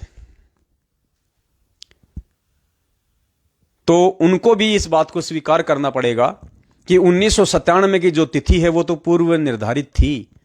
वो तो सबको पता था कि 1997 में जब कलयुग के 5505 वर्ष बीत जाएंगे तो 13वां पंथ उस परमेश्वर का चलेगा, जो कि परमेश्वर ने पहले ही कहा था कि 12वें पंथ में हम चलावें, सब पंथों को मिटा के एक पंथ चलावें। लेकिन 1997 की तिथि तो पूर्व निर्धारित थी। फिर धरती पे कौन प्रकट है? अतिथि रूप में परमात्मा 8 सितंबर 1951 के दिन आए हैं, जिस तिथि के विषय में पहले से किसी को भी नहीं पता था। उसके अलावा एक छोटा सा सत्संग और सुनाते हैं आपको पूज्य गुरुदेव का। उसके बाद आपको यकीन होगा कि परमात्मा सत्संगों के बीच में वो शब्द बोल जाते हैं, वो रहस्य छोड़ जाते हैं, जो एक विवेकी भगत को समझ में आ जाता है। गुरुदेव जब दया करते हैं, सद्बुद्धि बख्शते हैं अपने बच्चों को, तो वो उनके बच्चे उनके शब्दों को कैच कर लेते हैं, क्योंकि ये भगवान है और भगवान के मुख से निकला गया कोई भी शब्द अनायास नहीं होता, व्यर्थ नहीं होता। हमें समझ में नहीं आता वो एक अलग बात है, उसका गहरा रहस्य होता है। तो एक छोटा सा सत्संग है परमात्मा का, उसमें क्या कह रहे हैं परमात्मा, आप उस चीज को पकड़ने का प्रयास कीजिए। हालांकि दास आपको थोड़ा सा पहले बता देगा।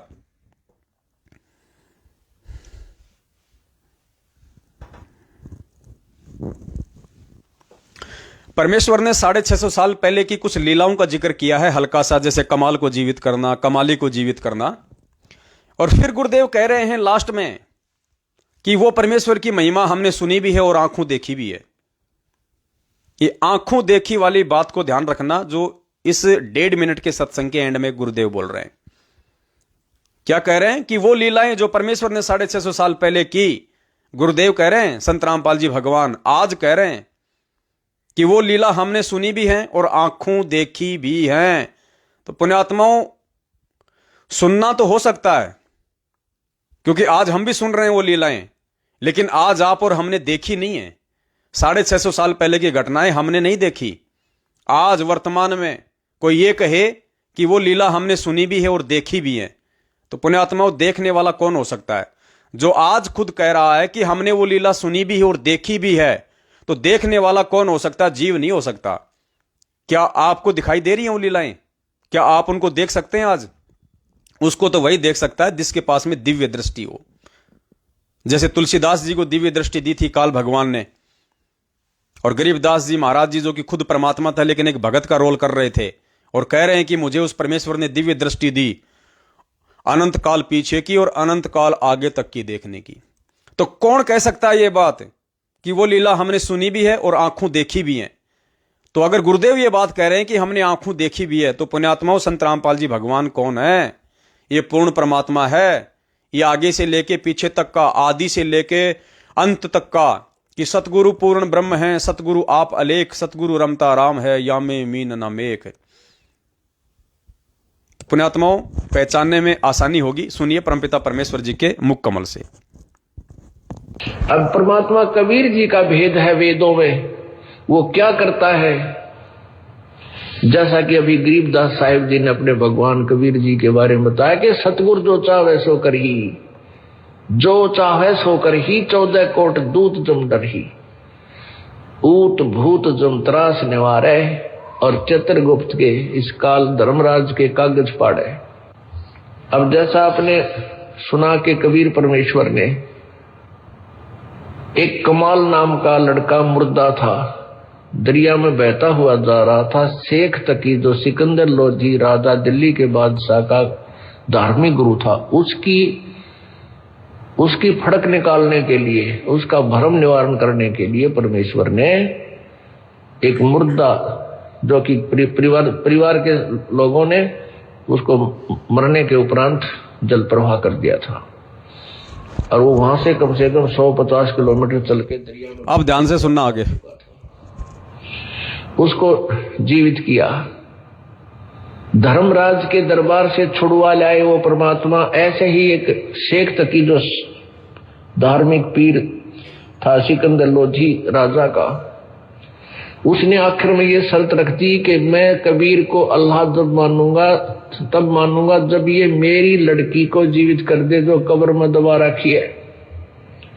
मृत्यु हो चुकी थी 12-13 वर्ष की कन्या की, और वो एक कब्र में दबा रखी थी। महीना सारा हो गया था, महीना 20 दिन हो गए थे।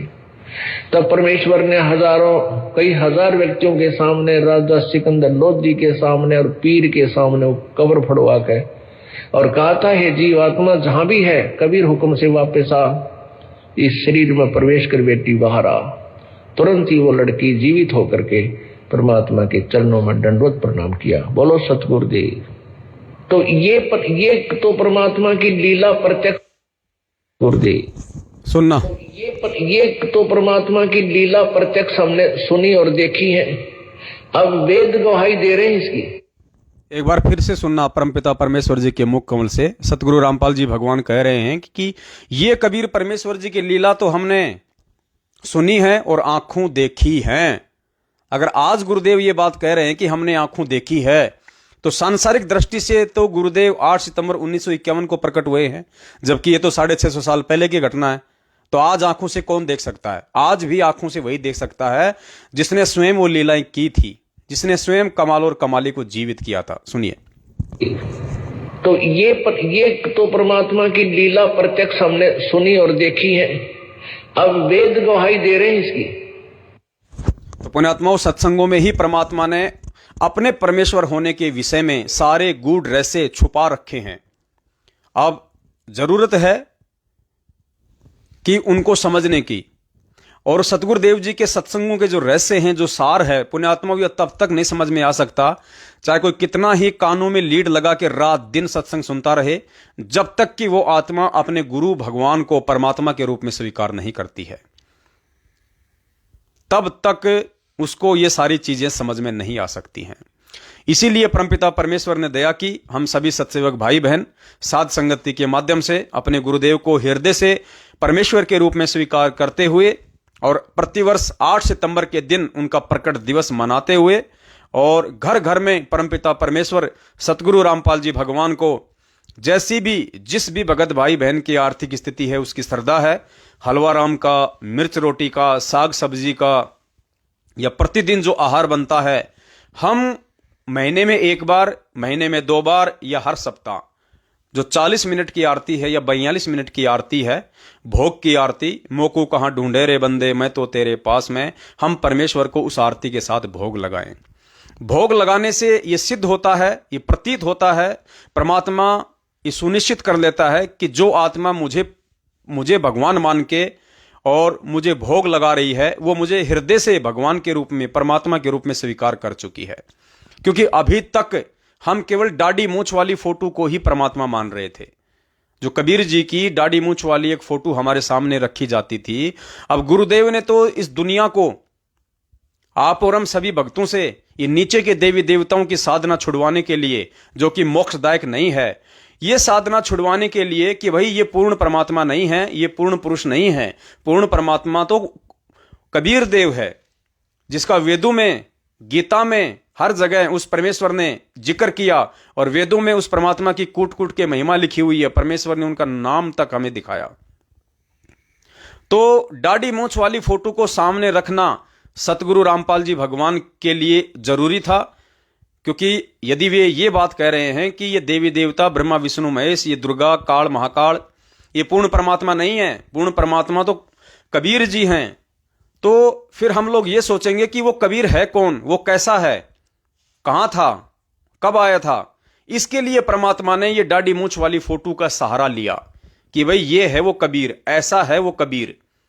जबकि उसके बाद सतगुरु रामपाल जी भगवान ने अपने अनेक सत्संगों में बार बार, दास आपको सुना भी चुका है, परमात्मा खुद ही उस फोटो को रिजेक्ट करते हैं, ये कहते हुए कि जो चित्र आप देख रहे हैं, ये चित्र प्रभु का नहीं है, अर्थात ये कबीर परमात्मा का चित्र नहीं है। वो तो ना जाने कितने ही रूपों में आ जाते हैं। थोड़ा थोड़ा सुन लीजिए एक बार, ताकि आत्मा को दृढ़ आएगी।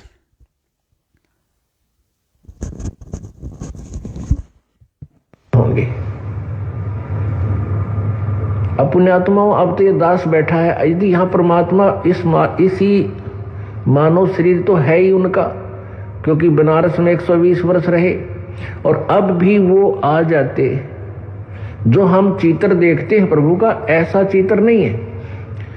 वो तो ना जाने कितने स्वरूप है उस मालिक के, वो किसी भी रूप में आकर के अपना ज्ञान बताता है, अपनी प्यारी आत्माओं को अपने चरणों में लगा के भक्ति करवा के सतलोक ले जाता है। अब आज हम भगवान की तलाश कर रहे हैं, और परमात्मा क्या अनमोल वस्तु है, क्या अनमोल है, कितना उसके अंदर गुण है। यदि आज हमें वो मिल जाए, आपके सामने आ जाए, तो आपकी क्या स्थिति होगी। एक बार सोचना, जो भक्त आत्माएं हैं गहराई से सोचे। अब जैसे भूखे को भोजन सामने मिल जाए और निर्धन को सामने धन की थैली नजर आवे, तो कैसी तड़फ होगी उसकी। प्यासे को पानी मिल जावे तो कैसी श्रद्धा करेगा, टूट कर पड़ेगा उसके ऊपर। धन है तो ठाकर सीने का यूं देख कर भाग लेगा, छुपा जो कि तो इसने कोई देख ना ले। और सामने भोजन है तो ऐसी सब टूट के पड़ जाएगा, फटाफट खाएगा, अपनी जान बचाएगा। ऐसे ही हमें जब परमात्मा आज मिल जाए, आपके सामने आ जाए, क्योंकि हम उसी की तलाश में तो भटक रहे हैं, तो आपकी कैसी श्रद्धा होगी, ये आप अपने अपने स्तर से सोच सकते हैं। अब वो भगवान यहां आ जाए, अरदास के स्थान पर बैठकर सत्संग करने लग जाए, क्योंकि ज्ञान तो देना ही पड़ेगा। पुण्यात्मा स्पष्ट कर दिया परमात्मा ने कि वो भगवान अब आ जाए और दास के स्थान पे बैठ के सत्संग करने लग जाए, क्योंकि सत्संग तो देना ही पड़ेगा, ज्ञान तो देना ही पड़ेगा परमात्मा ने। तो आ जाए और इस दास के रूप में आ जाए, क्योंकि ज्ञान तो देना ही पड़ेगा। तो परमात्मा तो आएगा इसका मतलब, और किसी न किसी रूप में आएगा। अब निष्कर्ष ये निकालना है कि वो परमात्मा सतगुरु रामपाल जी भगवान के रूप में ही आए हुए हैं। अब इतना हमें गुरुदेव समझाने का प्रयास कर रहे हैं, बस इतना सा फर्क है कि परमात्मा खुद नहीं कह रहे कि मैं ही हूं वो कबीर परमात्मा। इस बात को समझाने के लिए ही हमारे दिलो दिमाग में दृढ़ निश्चय पैदा करने के लिए ही कि वो कबीर परमात्मा मैं खुद हूं। ये अनमोल तत्व ज्ञान युक्त सत्संग पिछले 27 वर्षों से परमात्मा कर रहे हैं। इतना संघर्ष परमार्थ के लिए निस्वार्थ भाव से, इतना बड़ा संघर्ष दुनिया में और कोई नहीं कर सकता सिवाय उस कबीर परमेश्वर के। और बीच बीच में परमात्मा ने कितने गहरे प्रमाण छोड़ दिए हैं कि वो कबीर परमात्मा इस धरती पे मैं खुद ही हूं। दूसरा, जो दाढ़ी मूछ वाली फोटो है वो खुद कबीर परमेश्वर की नहीं है, वो तो केवल एक बनावटी है, एक इमेजिन है, एक सपोजिशन है। खुद यहां कह रहे हैं गुरुदेव दाढ़ी मूछ वाली फोटो के विषय में, सुन लीजिए। उसके बाद आपको यकीन हो जाना चाहिए कि दाढ़ी मूछ वाली फोटो का प्रयोग केवल परमात्मा ने इसलिए किया ताकि हमें ये पक्का हो सके कि कोई कबीर भगवान है जिसके विषय में संत रामपाल जी महाराज जी बार बार वेदों में दिखाते हैं, गीता जी में पढ़ाते हैं। तो कौन है वो कबीर परमात्मा, कैसा है? तो गुरुदेव ने दाढ़ी मूछ वाली फोटो का सहारा लिया। अगर वो दाढ़ी मूछ वाली फोटो दिखा के ना कहें कि ये कबीर है तो हम ब्रह्मा विष्णु महेश को, देवी देवताओं को जिंदगी में नहीं छोड़ सकते। हम ये कहेंगे कि जिसकी फोटो ही नहीं है हम कैसे मान ले कि वो भगवान है। इसलिए हमसे नीचे की साधना छुड़वाने के लिए सतगुरु रामपाल जी भगवान ने उस दाढ़ी मूछ वाली फोटो का सहारा लिया। और उसके बाद परमात्मा ने सत्संगों में बीच बीच में खुद ही दाढ़ी मूछ वाली फोटो को रिजेक्ट कर दिया, ये कहकर कि ये तो इमेजिन है, ये जो फोटो जो तुम देख रहे हो ये इमेजिन है, सपोजिशन है, ये तो हाथ से बनाया हुआ है। और फिर परमात्मा कह रहे हैं कि 650 साल पहले वो परमात्मा जिस रूप में आए वो तो तुमने देखा नहीं। गुरुदेव कह रहे हैं सत्संग में कि 650 साल पहले वो परमात्मा जिस रूप में आए थे वो तो तुमने देखा नहीं आज वालों ने। तो हमने देखा क्यों नहीं? जब गुरु जी खुद कह रहे हैं और अपने ऊपर फोटो लगा रहे हैं, गुरु गोविंद वाली फोटो में ऊपर वो दाढ़ी मूछ वाली फोटो लगा रखी है, बार बार कहते हैं कि ये कबीर जी हैं, ये कबीर जी हैं। और यहां गुरु जी कह रहे हैं कि 650 साल पहले परमात्मा जिस रूप में आए थे वो तो तुमने देखा नहीं। तो फिर अगर हमने नहीं देखा तो फिर ये दाढ़ी मूछ वाली फोटो कौन है, फिर ये किसकी फोटो है? तो पुण्यात्माओं ये संकेत हैं जो हमें समझने पड़ेंगे। और फिर गुरुदेव कह रहे हैं कि आज अगर वो आ जाए तो तुम उसको मानो नहीं, तो बताओ फिर बात कैसे बनेगी? अर्थात आज वो खुद वो कबीर परमात्मा संत रामपाल जी भगवान के रूप में धरती पे प्रकट है। तो दो कंसेप्ट परमात्मा ने इसमें किए हैं क्लियर। सबसे पहला तो ये कि जो फोटो हम मानते हैं कि ये कबीर भगवान की है दाढ़ी मूछ वाली, परमात्मा ने खुद इस फोटो को रिजेक्ट कर दिया है। और परमात्मा ने संकेत दे दिया कि जून के महीने में जो इसको भगवान मान के और इसका प्रकट दिवस मनाएगा वो मेरा भगत नहीं है। और दूसरा परमात्मा ने ये क्लियर कर दिया कि 650 साल पहले जब परमात्मा जिस रूप में आए थे वो तुमने देखा नहीं। तो फिर ये फोटो स्वतः ही रिजेक्ट हो जाती है दाढ़ी मूछ वाली। सुनिए, यदि इस दास के स्थान पर आज कबीर परमेश्वर भी आ जाते, क्योंकि जिस समय कबीर परमेश्वर जिस रूप में आए थे वो तो तुमने देखा नहीं वर्तमान वाला ने, और वो परमात्मा किस रूप में आए थे ये तो जो हमने चित्र बना है तो हमारा एक अपना इमेजन है, अपना सपोजिशन है, अपना माना हुआ बनाया है। लेकिन वो परमात्मा अब आ जाए तो जिस रूप में वो पहले आया था वो तो तुमने देखा नहीं, और ईब जिस मारा उसने तुम मानो को नहीं। जिस रूप में परमात्मा 650 साल पहले आए थे वो तो तुमने देखा नहीं, और आज जिस रूप में आ जाए उसको तुम मानो नहीं, तो पुण्यात्मा फिर मोक्ष होगा कहां से? तो इन सारे सत्संगों का निष्कर्ष निकाल के हमने इस मोड़ पे पहुंच जाना चाहिए कि धरती पर 8 सितंबर 1951 से खुद वो कबीर परमात्मा सशरीर प्रकट है, अतिथि रूप में प्रकट है और संत रामपाल जी भगवान के रूप में प्रकट है। एक और प्रमाण इसके अलावा, उस प्रमाण को जानने से पहले बहुत ही अहम प्रमाण है, उसको भी नकारा नहीं जा सकता, चाहे कोई कितनी ही कोशिश कर ले, भगवान तो भगवान रहेगा। 8 सितंबर को आया है तो 8 सितंबर से ही भगवान रहेगा। लेकिन उससे पहले हम बंदी छोड़ की महिमा का एक शब्द उच्चारित करेंगे। आप जितने भी भगत भाई बहन लाइव देख रहे हैं, सहपरिवार हैं, अकेले हैं, आप भी परमेश्वर की महिमा का गुणगान करें जहां भी आप हैं। सतसंग मोक्ष की दारा कोई समझ राम का प्यार, सतसंग मोक्ष की दारा कोई समझ राम का सत्संग मोक्ष की धारा कोई समझ राम।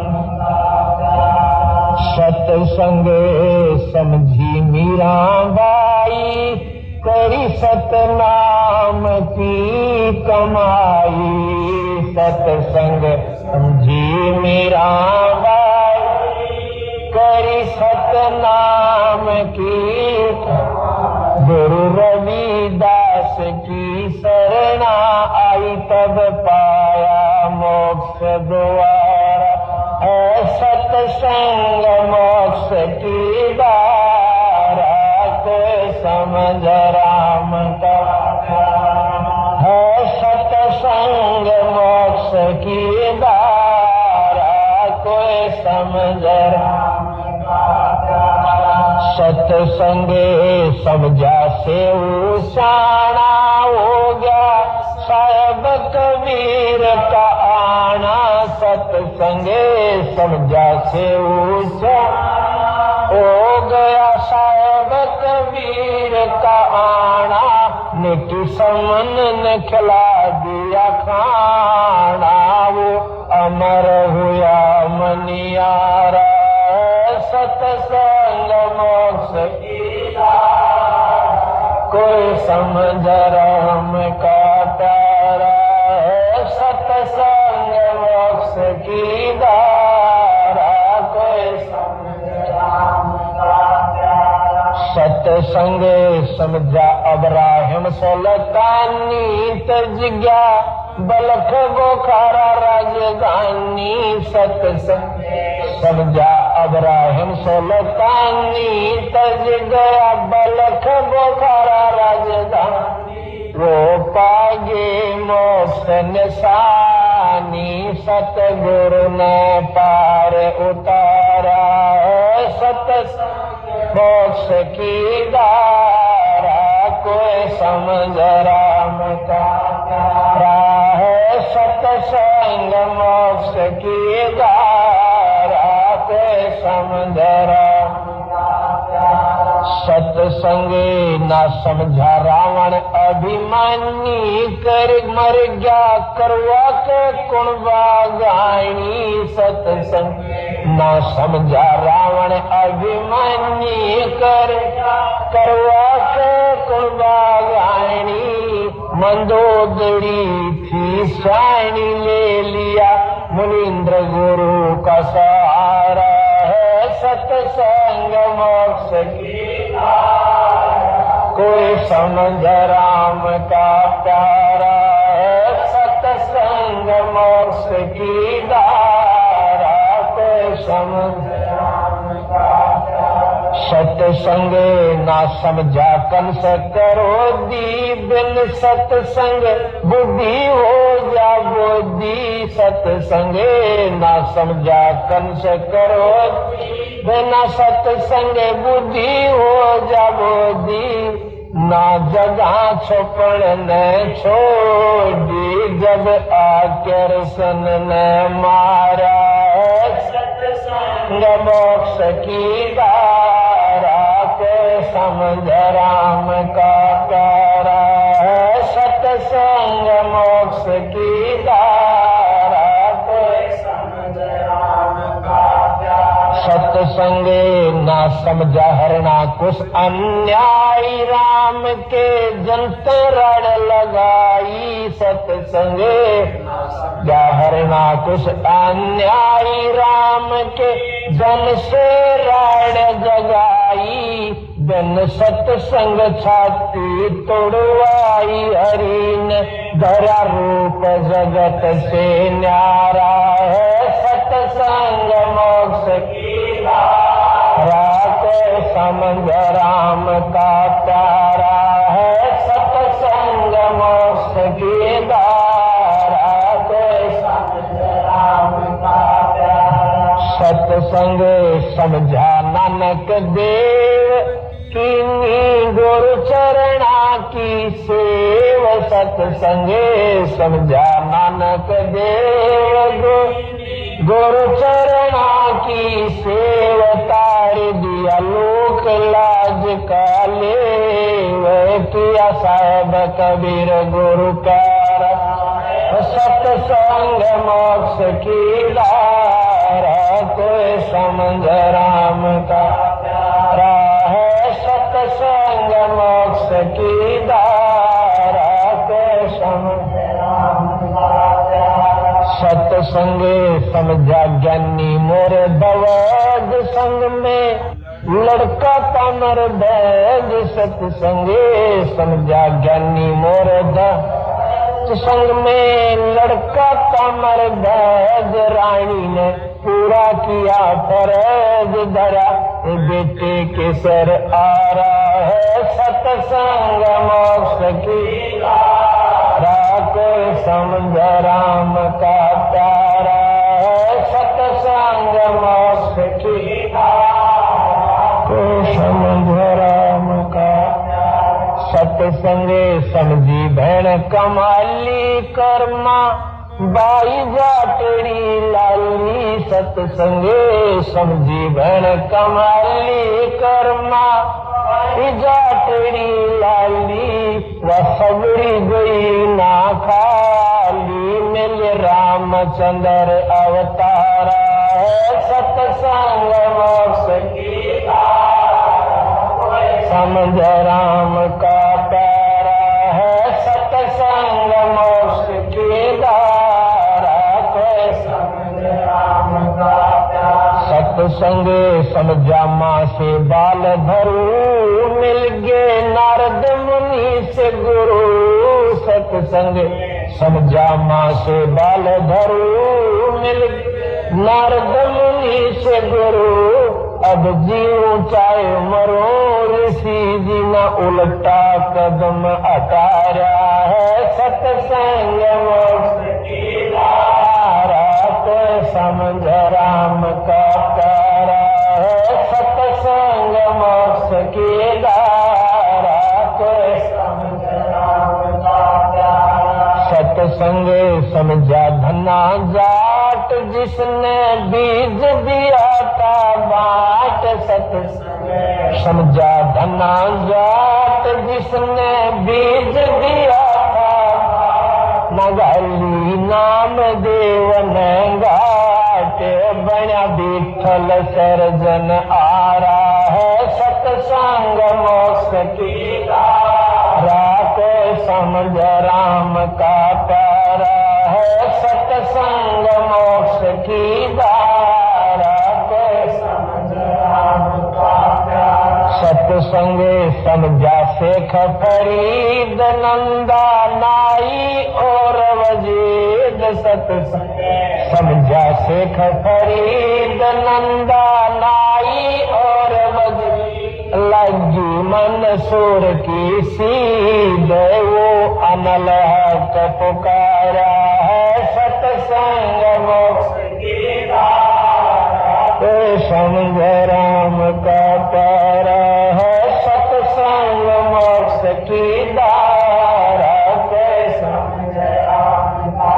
प्यारा। सत्संग समझा भवन वजीर ले गया घोड़े सजा शरीर। सत्संग समझा भवन वजीर ले गया घोड़े सजा शरीर। उनका होया भजन में सीर जिनका नाम भरोसा बारा है। सत्संग मोक्ष की धारा कोई समझ राम का प्यारा है। सत्संग मोक्ष की धारा कोई समझ राम का प्यारा। सत्संग समझा दास मलूक रही ना धर्म दास में चोट। सत्संग समझा दास मलूक रही ना धर्म दास में चोट। अरे कर दिया जीव दत्ता का रूख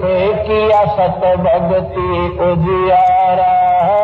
सत्संग मोक्ष की धारा कोई समझ राम का प्यारा है। सत्संग मोक्ष की धारा कोई समझ राम का प्यारा। सत्संग समझा दुखा दास गीसा संत से जीता दास सत समझादा दुखास गीसा संत से जीता दास करी गरीब दास की ख्यास मिल आप कबीर करता रहे सतसंग मोक्ष की बात कोई समझ राम का प्यारा है सतसंग मोक्ष की धारा कोई समझ राम सतसंग मोक्ष की धारा कोई समझ राम का प्यारा है सतसंग मोक्ष की धारा कोई समझ राम का प्यारा सत्संग बंदी छोड़ सतगुरु रामपाल जी भगवान की जय हो। सत्साई पुण्यात्माओं, दया परमपिता परमेश्वर जी की। और अब आगे दूसरा जो प्रमाण है जो बिल्कुल अकाट्य है, जिसे कोई काट नहीं सकता है, और उसको हमने समझने की आवश्यकता है, क्योंकि भेद परमेश्वर ने बीच बीच में सारे छोड़ रखे हैं अपने बच्चों के लिए। एक साथ संगति का टुकड़ा परमात्मा ने आप और हम सत्सेवकों को कलयुग की बिचली पीढ़ी में डालना था। इसलिए जिस समय परमेश्वर ने वो अनमोल सत्संग किए तो परमेश्वर ने कुछ चीज़ें आप और हम सत्सेवकों के लिए छोड़ दी थी, ताकि हम समय आने पे परमेश्वर की महिमा का गुणगान कर सकें और अपने तमाम भगत भाई बहनों के साथ बैठ के लाइव साध संगति कर सकें। और गुरु ही परमात्मा है, और 8 सितंबर 1951 के दिन अतिथि रूप में प्रकट हो चुके हैं। इस बात को हम अपनी आत्मा से और अपने दिल से स्वीकार कर लें, क्योंकि ये प्रेजेंट गुरु है, वर्तमान गुरु है, और वर्तमान गुरु को यदि हमने परमेश्वर के रूप में स्वीकार नहीं किया तो पुण्यात्माओं मोक्ष होना असंभव है। तो अब बात करते हैं हम दूसरे सबूत के ऊपर, जो कि बेहद अकाट्य है। आपने बड़ी ही बारीकी से इसको समझना है, बहुत ही बारीकी से, क्योंकि ये बहुत ही महीन है, बहुत ही सूक्ष्म है। और जिसके समझ में आ जाएगा उसको पता चल जाएगा कि 13वें पंथ का वास्तविक संचालक कौन है। 13वें कबीर पंथ का वास्तविक संचालक कौन है। सबसे पहले तो आप ये सुन लीजिए परमेश्वर के मुख कमल से कि 13वां जो पंथ होगा उस 13वें पंथ को चलाने वाला कौन होगा। अगर आप संत रामपाल जी भगवान को और कबीर जी को दो रूप में देख रहे हैं तो आप इस वीडियो को ध्यान से सुनिएगा, छोटे से सत्संग को, जिसमें परमात्मा कह रहे हैं कि 1997 में कलयुग के बीत जाने पे मेरा 13वां पंथ चलेगा। 1997 में ध्यान रखना, 13वां पंथ ध्यान रखना। और 13वें पंथ को कौन चलाएगा? तो गुरुदेव कह रहे हैं कि साहेब कबीर आए निज घर सो और फगवा दीन्यो नाम, यानी 13वें कबीर पंथ को चलाने वाला खुद कबीर परमात्मा होगा। तो इस छोटे से सत्संग में 3 चीजों को ध्यान रखना। 1997 कबीर परमात्मा और 13वां पंथ, फिर आपके कंसेप्ट क्लियर में आ जाएगा।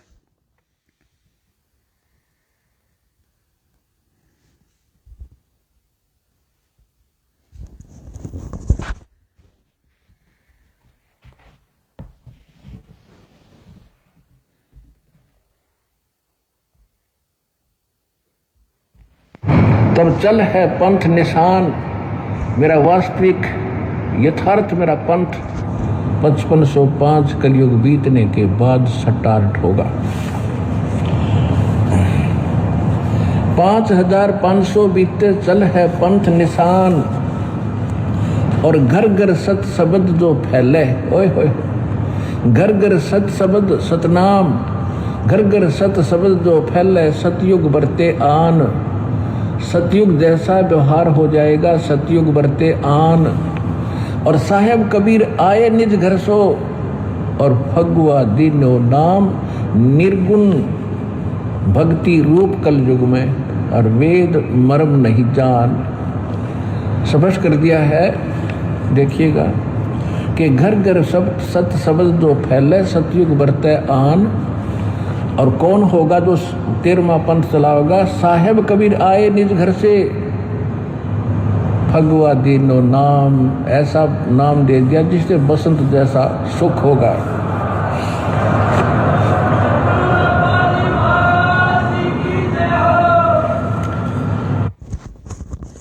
तो पुण्यात्माओं, वीडियो आपने सुना परमात्मा का। 3 चीजें आपने इसमें ध्यान रखनी है।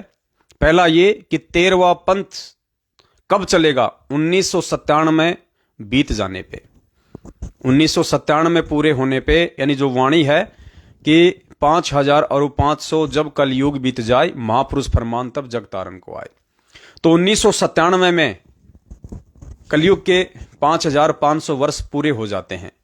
तो 13वां पंथ कब चलना है? 1997 बीत जाने के बाद, नंबर 1। नंबर 2, कौन चलाएगा? तो गुरुदेव ने कह दिया कि कौन चलाएगा पंथ? साहेब कबीर आए निज घर से। खुद वो कबीर परमात्मा ही अपने निज घर से आएगा, सतलोक से आएगा और 13वें पंथ का संचालक होगा। ये 2 चीजें आप जी ध्यान रखना। अब एक सत्संग जो आपने पहले सुना था 12वें पंथ के विषय में, थोड़ा एक बार दोबारा सुन लीजिए, जिसमें परमात्मा, सिर्फ आपने इतना ध्यान रखना है, जिसमें परमात्मा कह रहे हैं कि 12वें पंथ हम ही चल आवें। तो उस 12वें पंथ में मैं आऊंगा स्वयं, और फिर सभी पंथों को खत्म करके एक पंथ बनाऊंगा और सारी सृष्टि मेरा ही नाम लेगी। तेरे 42 वंश क्या सारी सृष्टि न पार करूंगा धर्मदास, इन 42 की चिंता छोड़ तू। तो सुना आपने। इस सत्संग में पूज्य गुरुदेव जी हमें कबीर सागर से दिखा रहे हैं, कोई अपनी तरफ से लिखा हुआ नहीं बता रहे। कह रहे हैं कि 12वें पंथ हम ही चल आवें और सब पंथों को मिटा के एक पंथ चलावें। तो कबीर परमात्मा ने कौन से पंथ में आना था? 12वें पंथ में, क्योंकि परमात्मा कहते हैं संत वचन पलटे नहीं, पलट जाए ब्रह्मांड।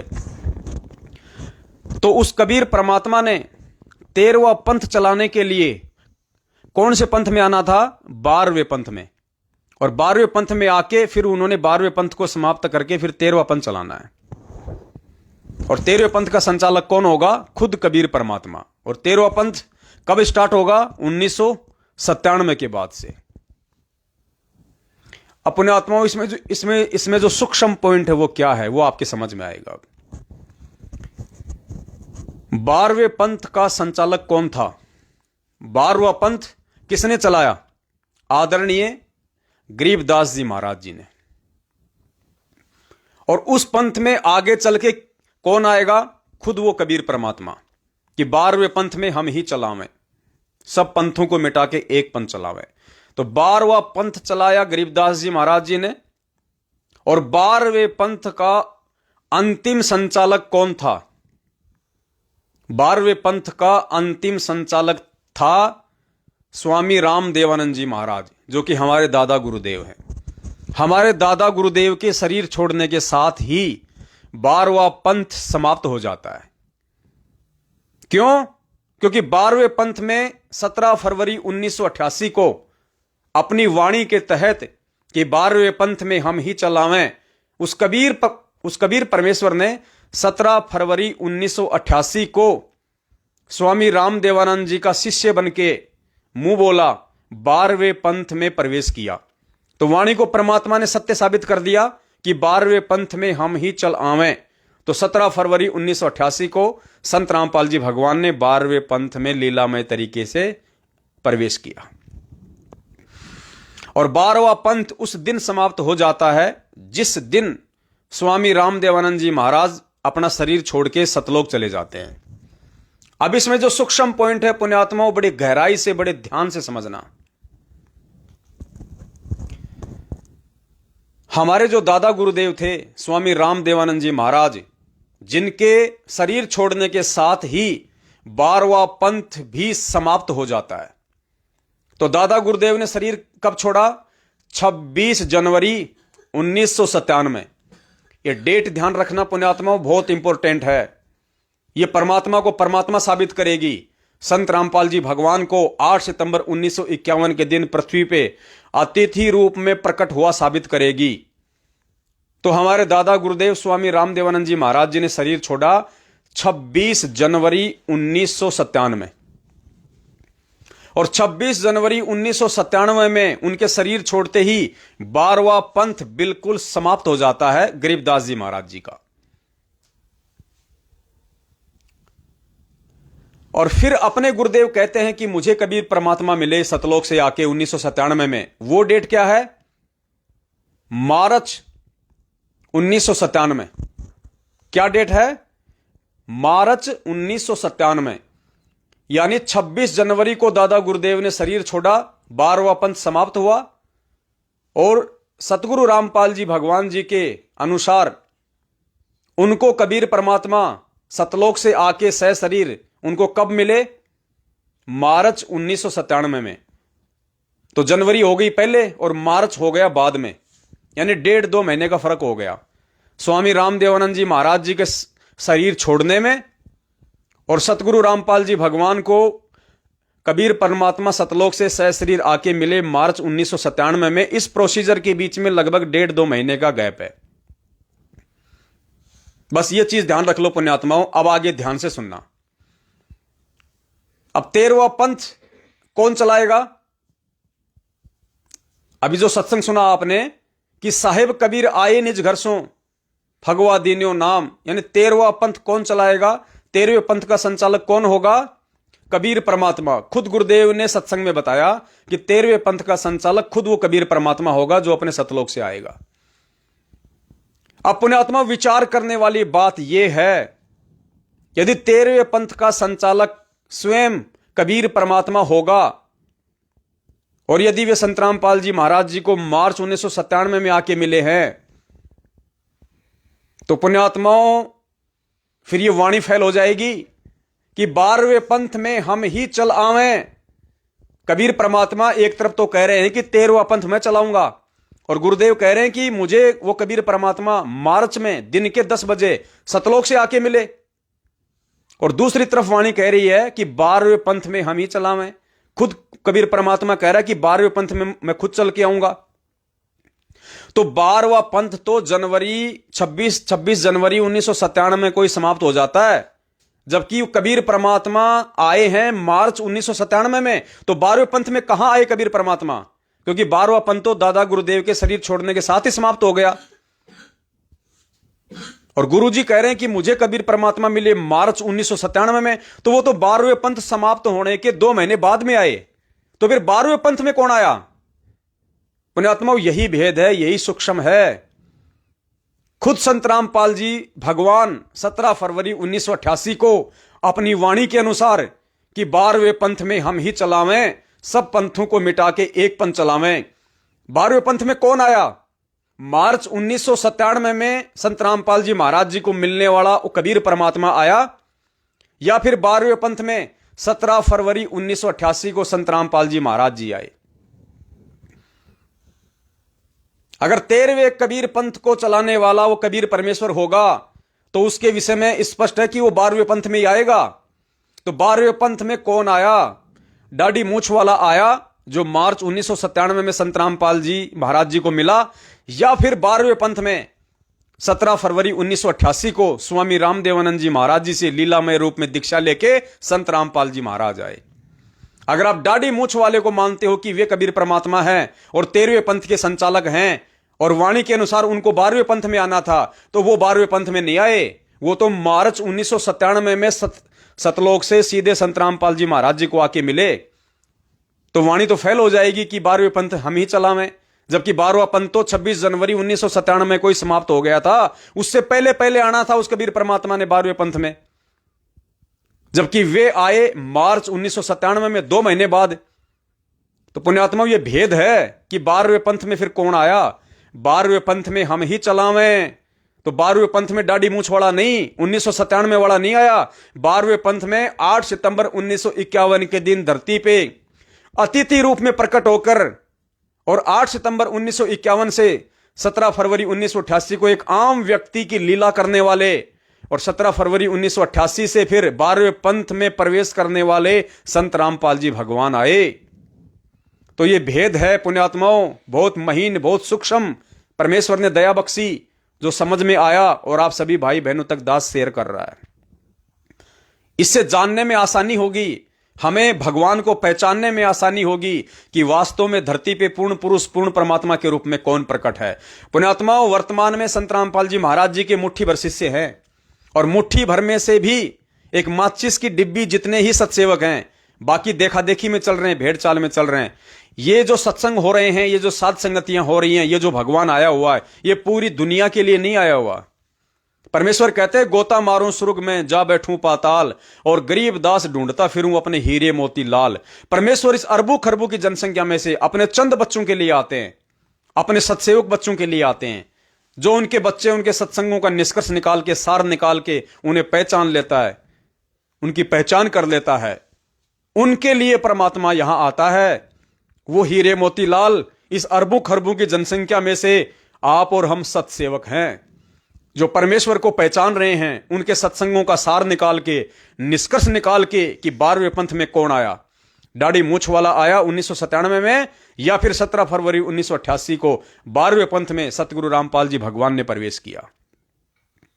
तो पुण्यात्माओं, दया सतगुरुदेव जी की, जिन्होंने पहले ही बोल दिया कि जब तक आप अपने वर्तमान गुरु को, प्रेजेंट गुरु को भगवान के रूप में स्वीकार नहीं करोगे, कलयुग की पिछली पीढ़ी में आपका मोक्ष नहीं हो सकता। और सतगुरु रामपाल जी भगवान को भगवान के रूप में स्वीकार करने के लिए उन्होंने ये रहस्य छोड़े हैं अपने सत्संगों में, वरना आज उनके भगत भी विश्वास नहीं कर पाते कि संत रामपाल जी महाराज ही पूर्ण परमात्मा है। तो पुण्यात्माओं, बहुत बड़ी मेहर है ये आप और हम सभी पिछली पीढ़ी के प्राणियों पे, और उनमें से उनके ऊपर विशेष मेहर है जो साध संगतियों से जुड़े हुए हैं, जो ज्ञान को आधार बना के परमात्मा को परमात्मा मान के भक्ति पे लगे हुए हैं। आप और हमारे मोक्ष में 0% भी संशय नहीं है, यदि हम आजीवन इसी प्रकार अपने हृदय में अपने गुरु भगवान को बैठा के और अपने वर्तमान गुरु को, प्रेजेंट गुरु को परमेश्वर मान के यदि मर्यादा में रह के भक्ति करते रहे, तो हमने इसी प्रकार से भक्ति मार्ग पे आगे बढ़ते रहना है। अपने गुरुदेव भगवान को हमने, जैसी हमारी श्रद्धा है, आस्था है, जैसी आर्थिक स्थिति है, उस आधार से हमने उनको भोग लगाना है। भोग लगाने से यह साबित होगा कि हम अपने गुरु को ही परमात्मा मान रहे हैं, हम गुरु को ही भगवान मान रहे हैं। दाढ़ी मूछ वाली फोटो का, जिसको लोग अनजाने में कबीर जी की फोटो मानते हैं, वो परमेश्वर की फोटो नहीं है, वो फोटो भगवान नहीं है। फिर तो मूर्ति पूजना, फोटो पूजना दोनों एक हो गई, और मूर्ति पूजा का परमेश्वर ने खुद खंडन किया है।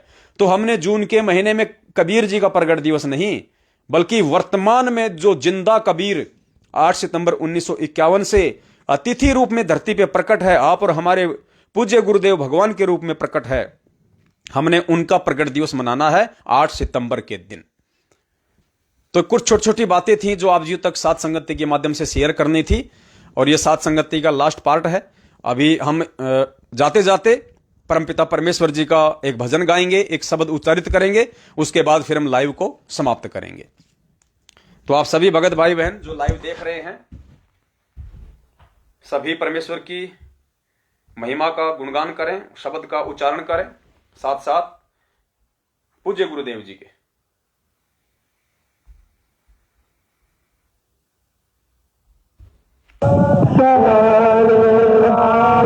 साहेब थारी सेवा पे कुर्बान, गुरु जी धनाने वाले, साहेब थारी सेवा पे कुर्बान, गुरु जी धनाने वाले। यो संसार फूस का पूरा, यो संसार फूस का पूरा, तपत लागते उठे डंडूरा, तपत लागते उठे डंडूरा। हो तार कुछ ना आवे आज, गुरु जी धनाने वाले, साहेब तार कुछ ना आवे आज, गुरु जी धनाने वाले। हम तारी भगती पे कुर्बान, गुरु जी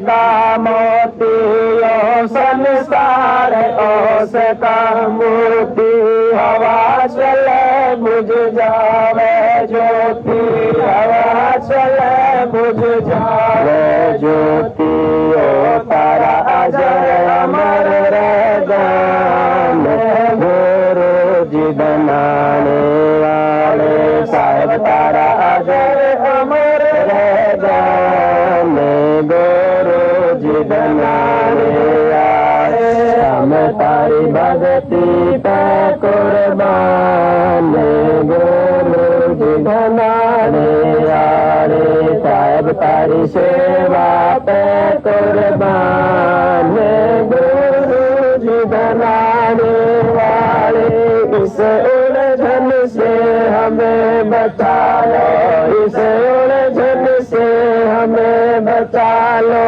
अपने चरणा बीच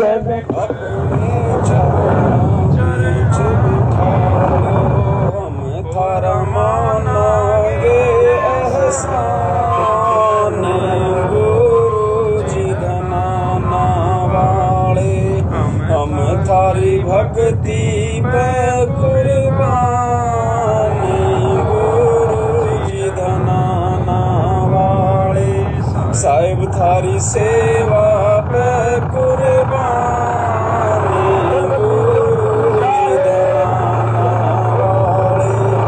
साध संगत करो सतगुरु सेवा साध संगत करो सतगुरु सेवा भव सागर से सतगुरु खेवा भव सागर से सतगुरु खेवा हम थारा रटते रवांगे नाम गुरु जी धनाना वाले हम थारी भक्ति पे कुर्बान गुरु जी धनाना वाले साहिब थारी सेवा पे कुर्बान गुरु जी धनाना वाले हम थारी भक्ति पे कुर्बान गुरु जी धनाना वाले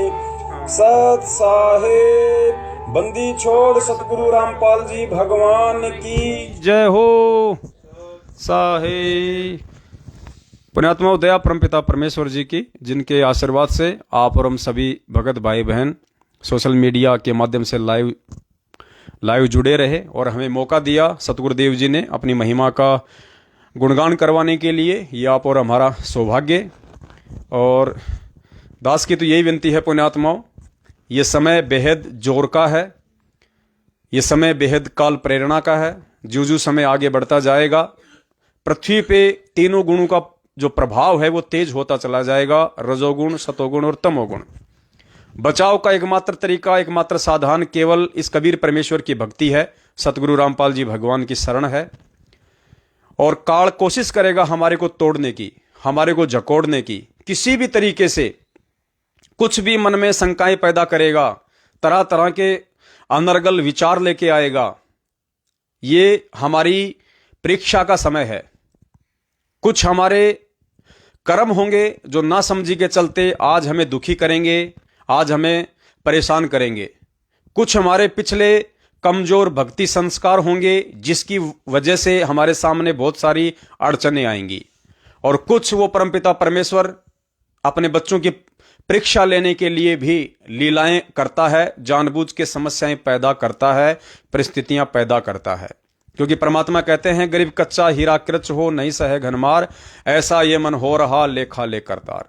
आज सबके सामने विपरीत परिस्थितियां हैं, चाहे किसी के सामने कोई आर्थिक संकट हो, चाहे किसी के सामने कोई शारीरिक संकट हो, या किसी के सामने कोई पारिवारिक हो, सामाजिक हो, कोई भी परेशानी हो, हर किसी भगत भाई बहन के साथ आपको मिलेगी। और इन परेशानियों में जो टिका रहेगा, जो श्रद्धा भाव के साथ अपने गुरुदेव के चरण कमलों में लगा रहेगा, उसी पुण्यात्मा पे परमात्मा मोक्ष की दया बख्शेंगे।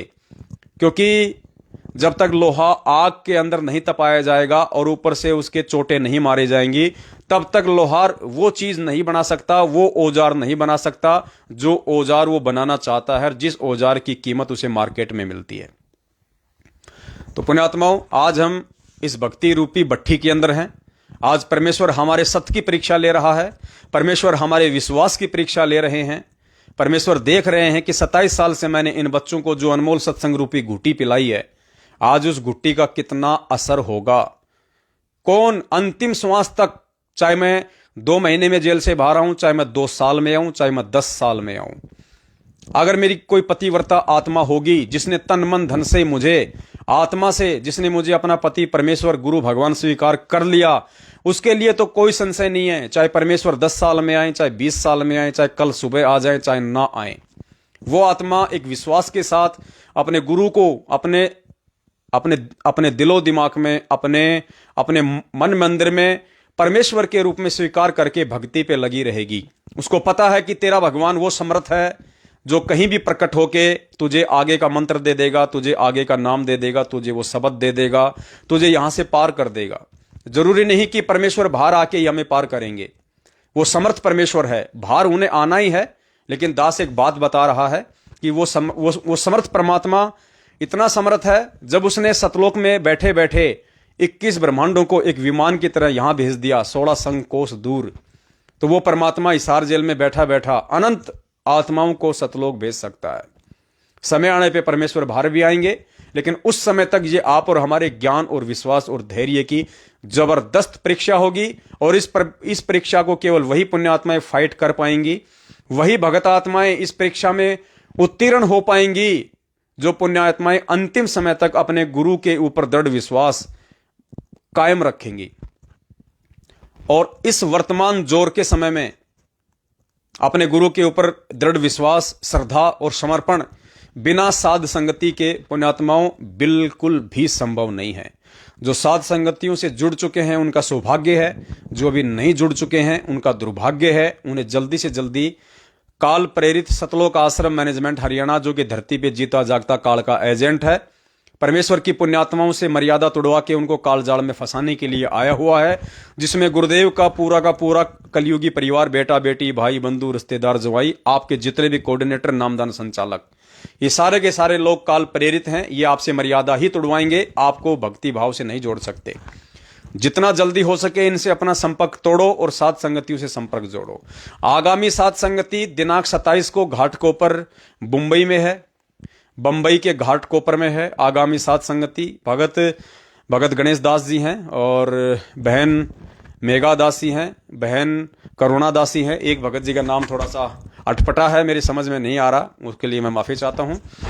उसके बाद में 4 और 5 दिसंबर को राजस्थान के जोधपुर में भोपालगढ़ तहसील में गांव बागोरिया, जाखड़ू की निचली ढाणी, वहां पे भगत सुजाराम दास, भगत शायद गिरधारी दास जी हैं, उनके वहां पे परमपिता परमेश्वर साध संगति के दया बख्शने जा रहे हैं। आप जी ज्यादा से ज्यादा संख्या में इन दोनों जगहों पर पहुंचने का प्रयास करें, अपने 5 यज्ञ संपूर्ण करें और साध संगति की खीर खा के अपनी आत्मा को दृढ़ बनाएं, गुरुदेव पे विश्वास बनाए रखें। इसी के साथ दास अपने शब्दों को विराम देता है। अगली बार जब भी आएंगे दिन में आपको सूचित कर दिया जाएगा। तब तक के लिए सत साहिब बंदी छोड़ सतगुरु रामपाल जी भगवान की जय हो। सत साहिब।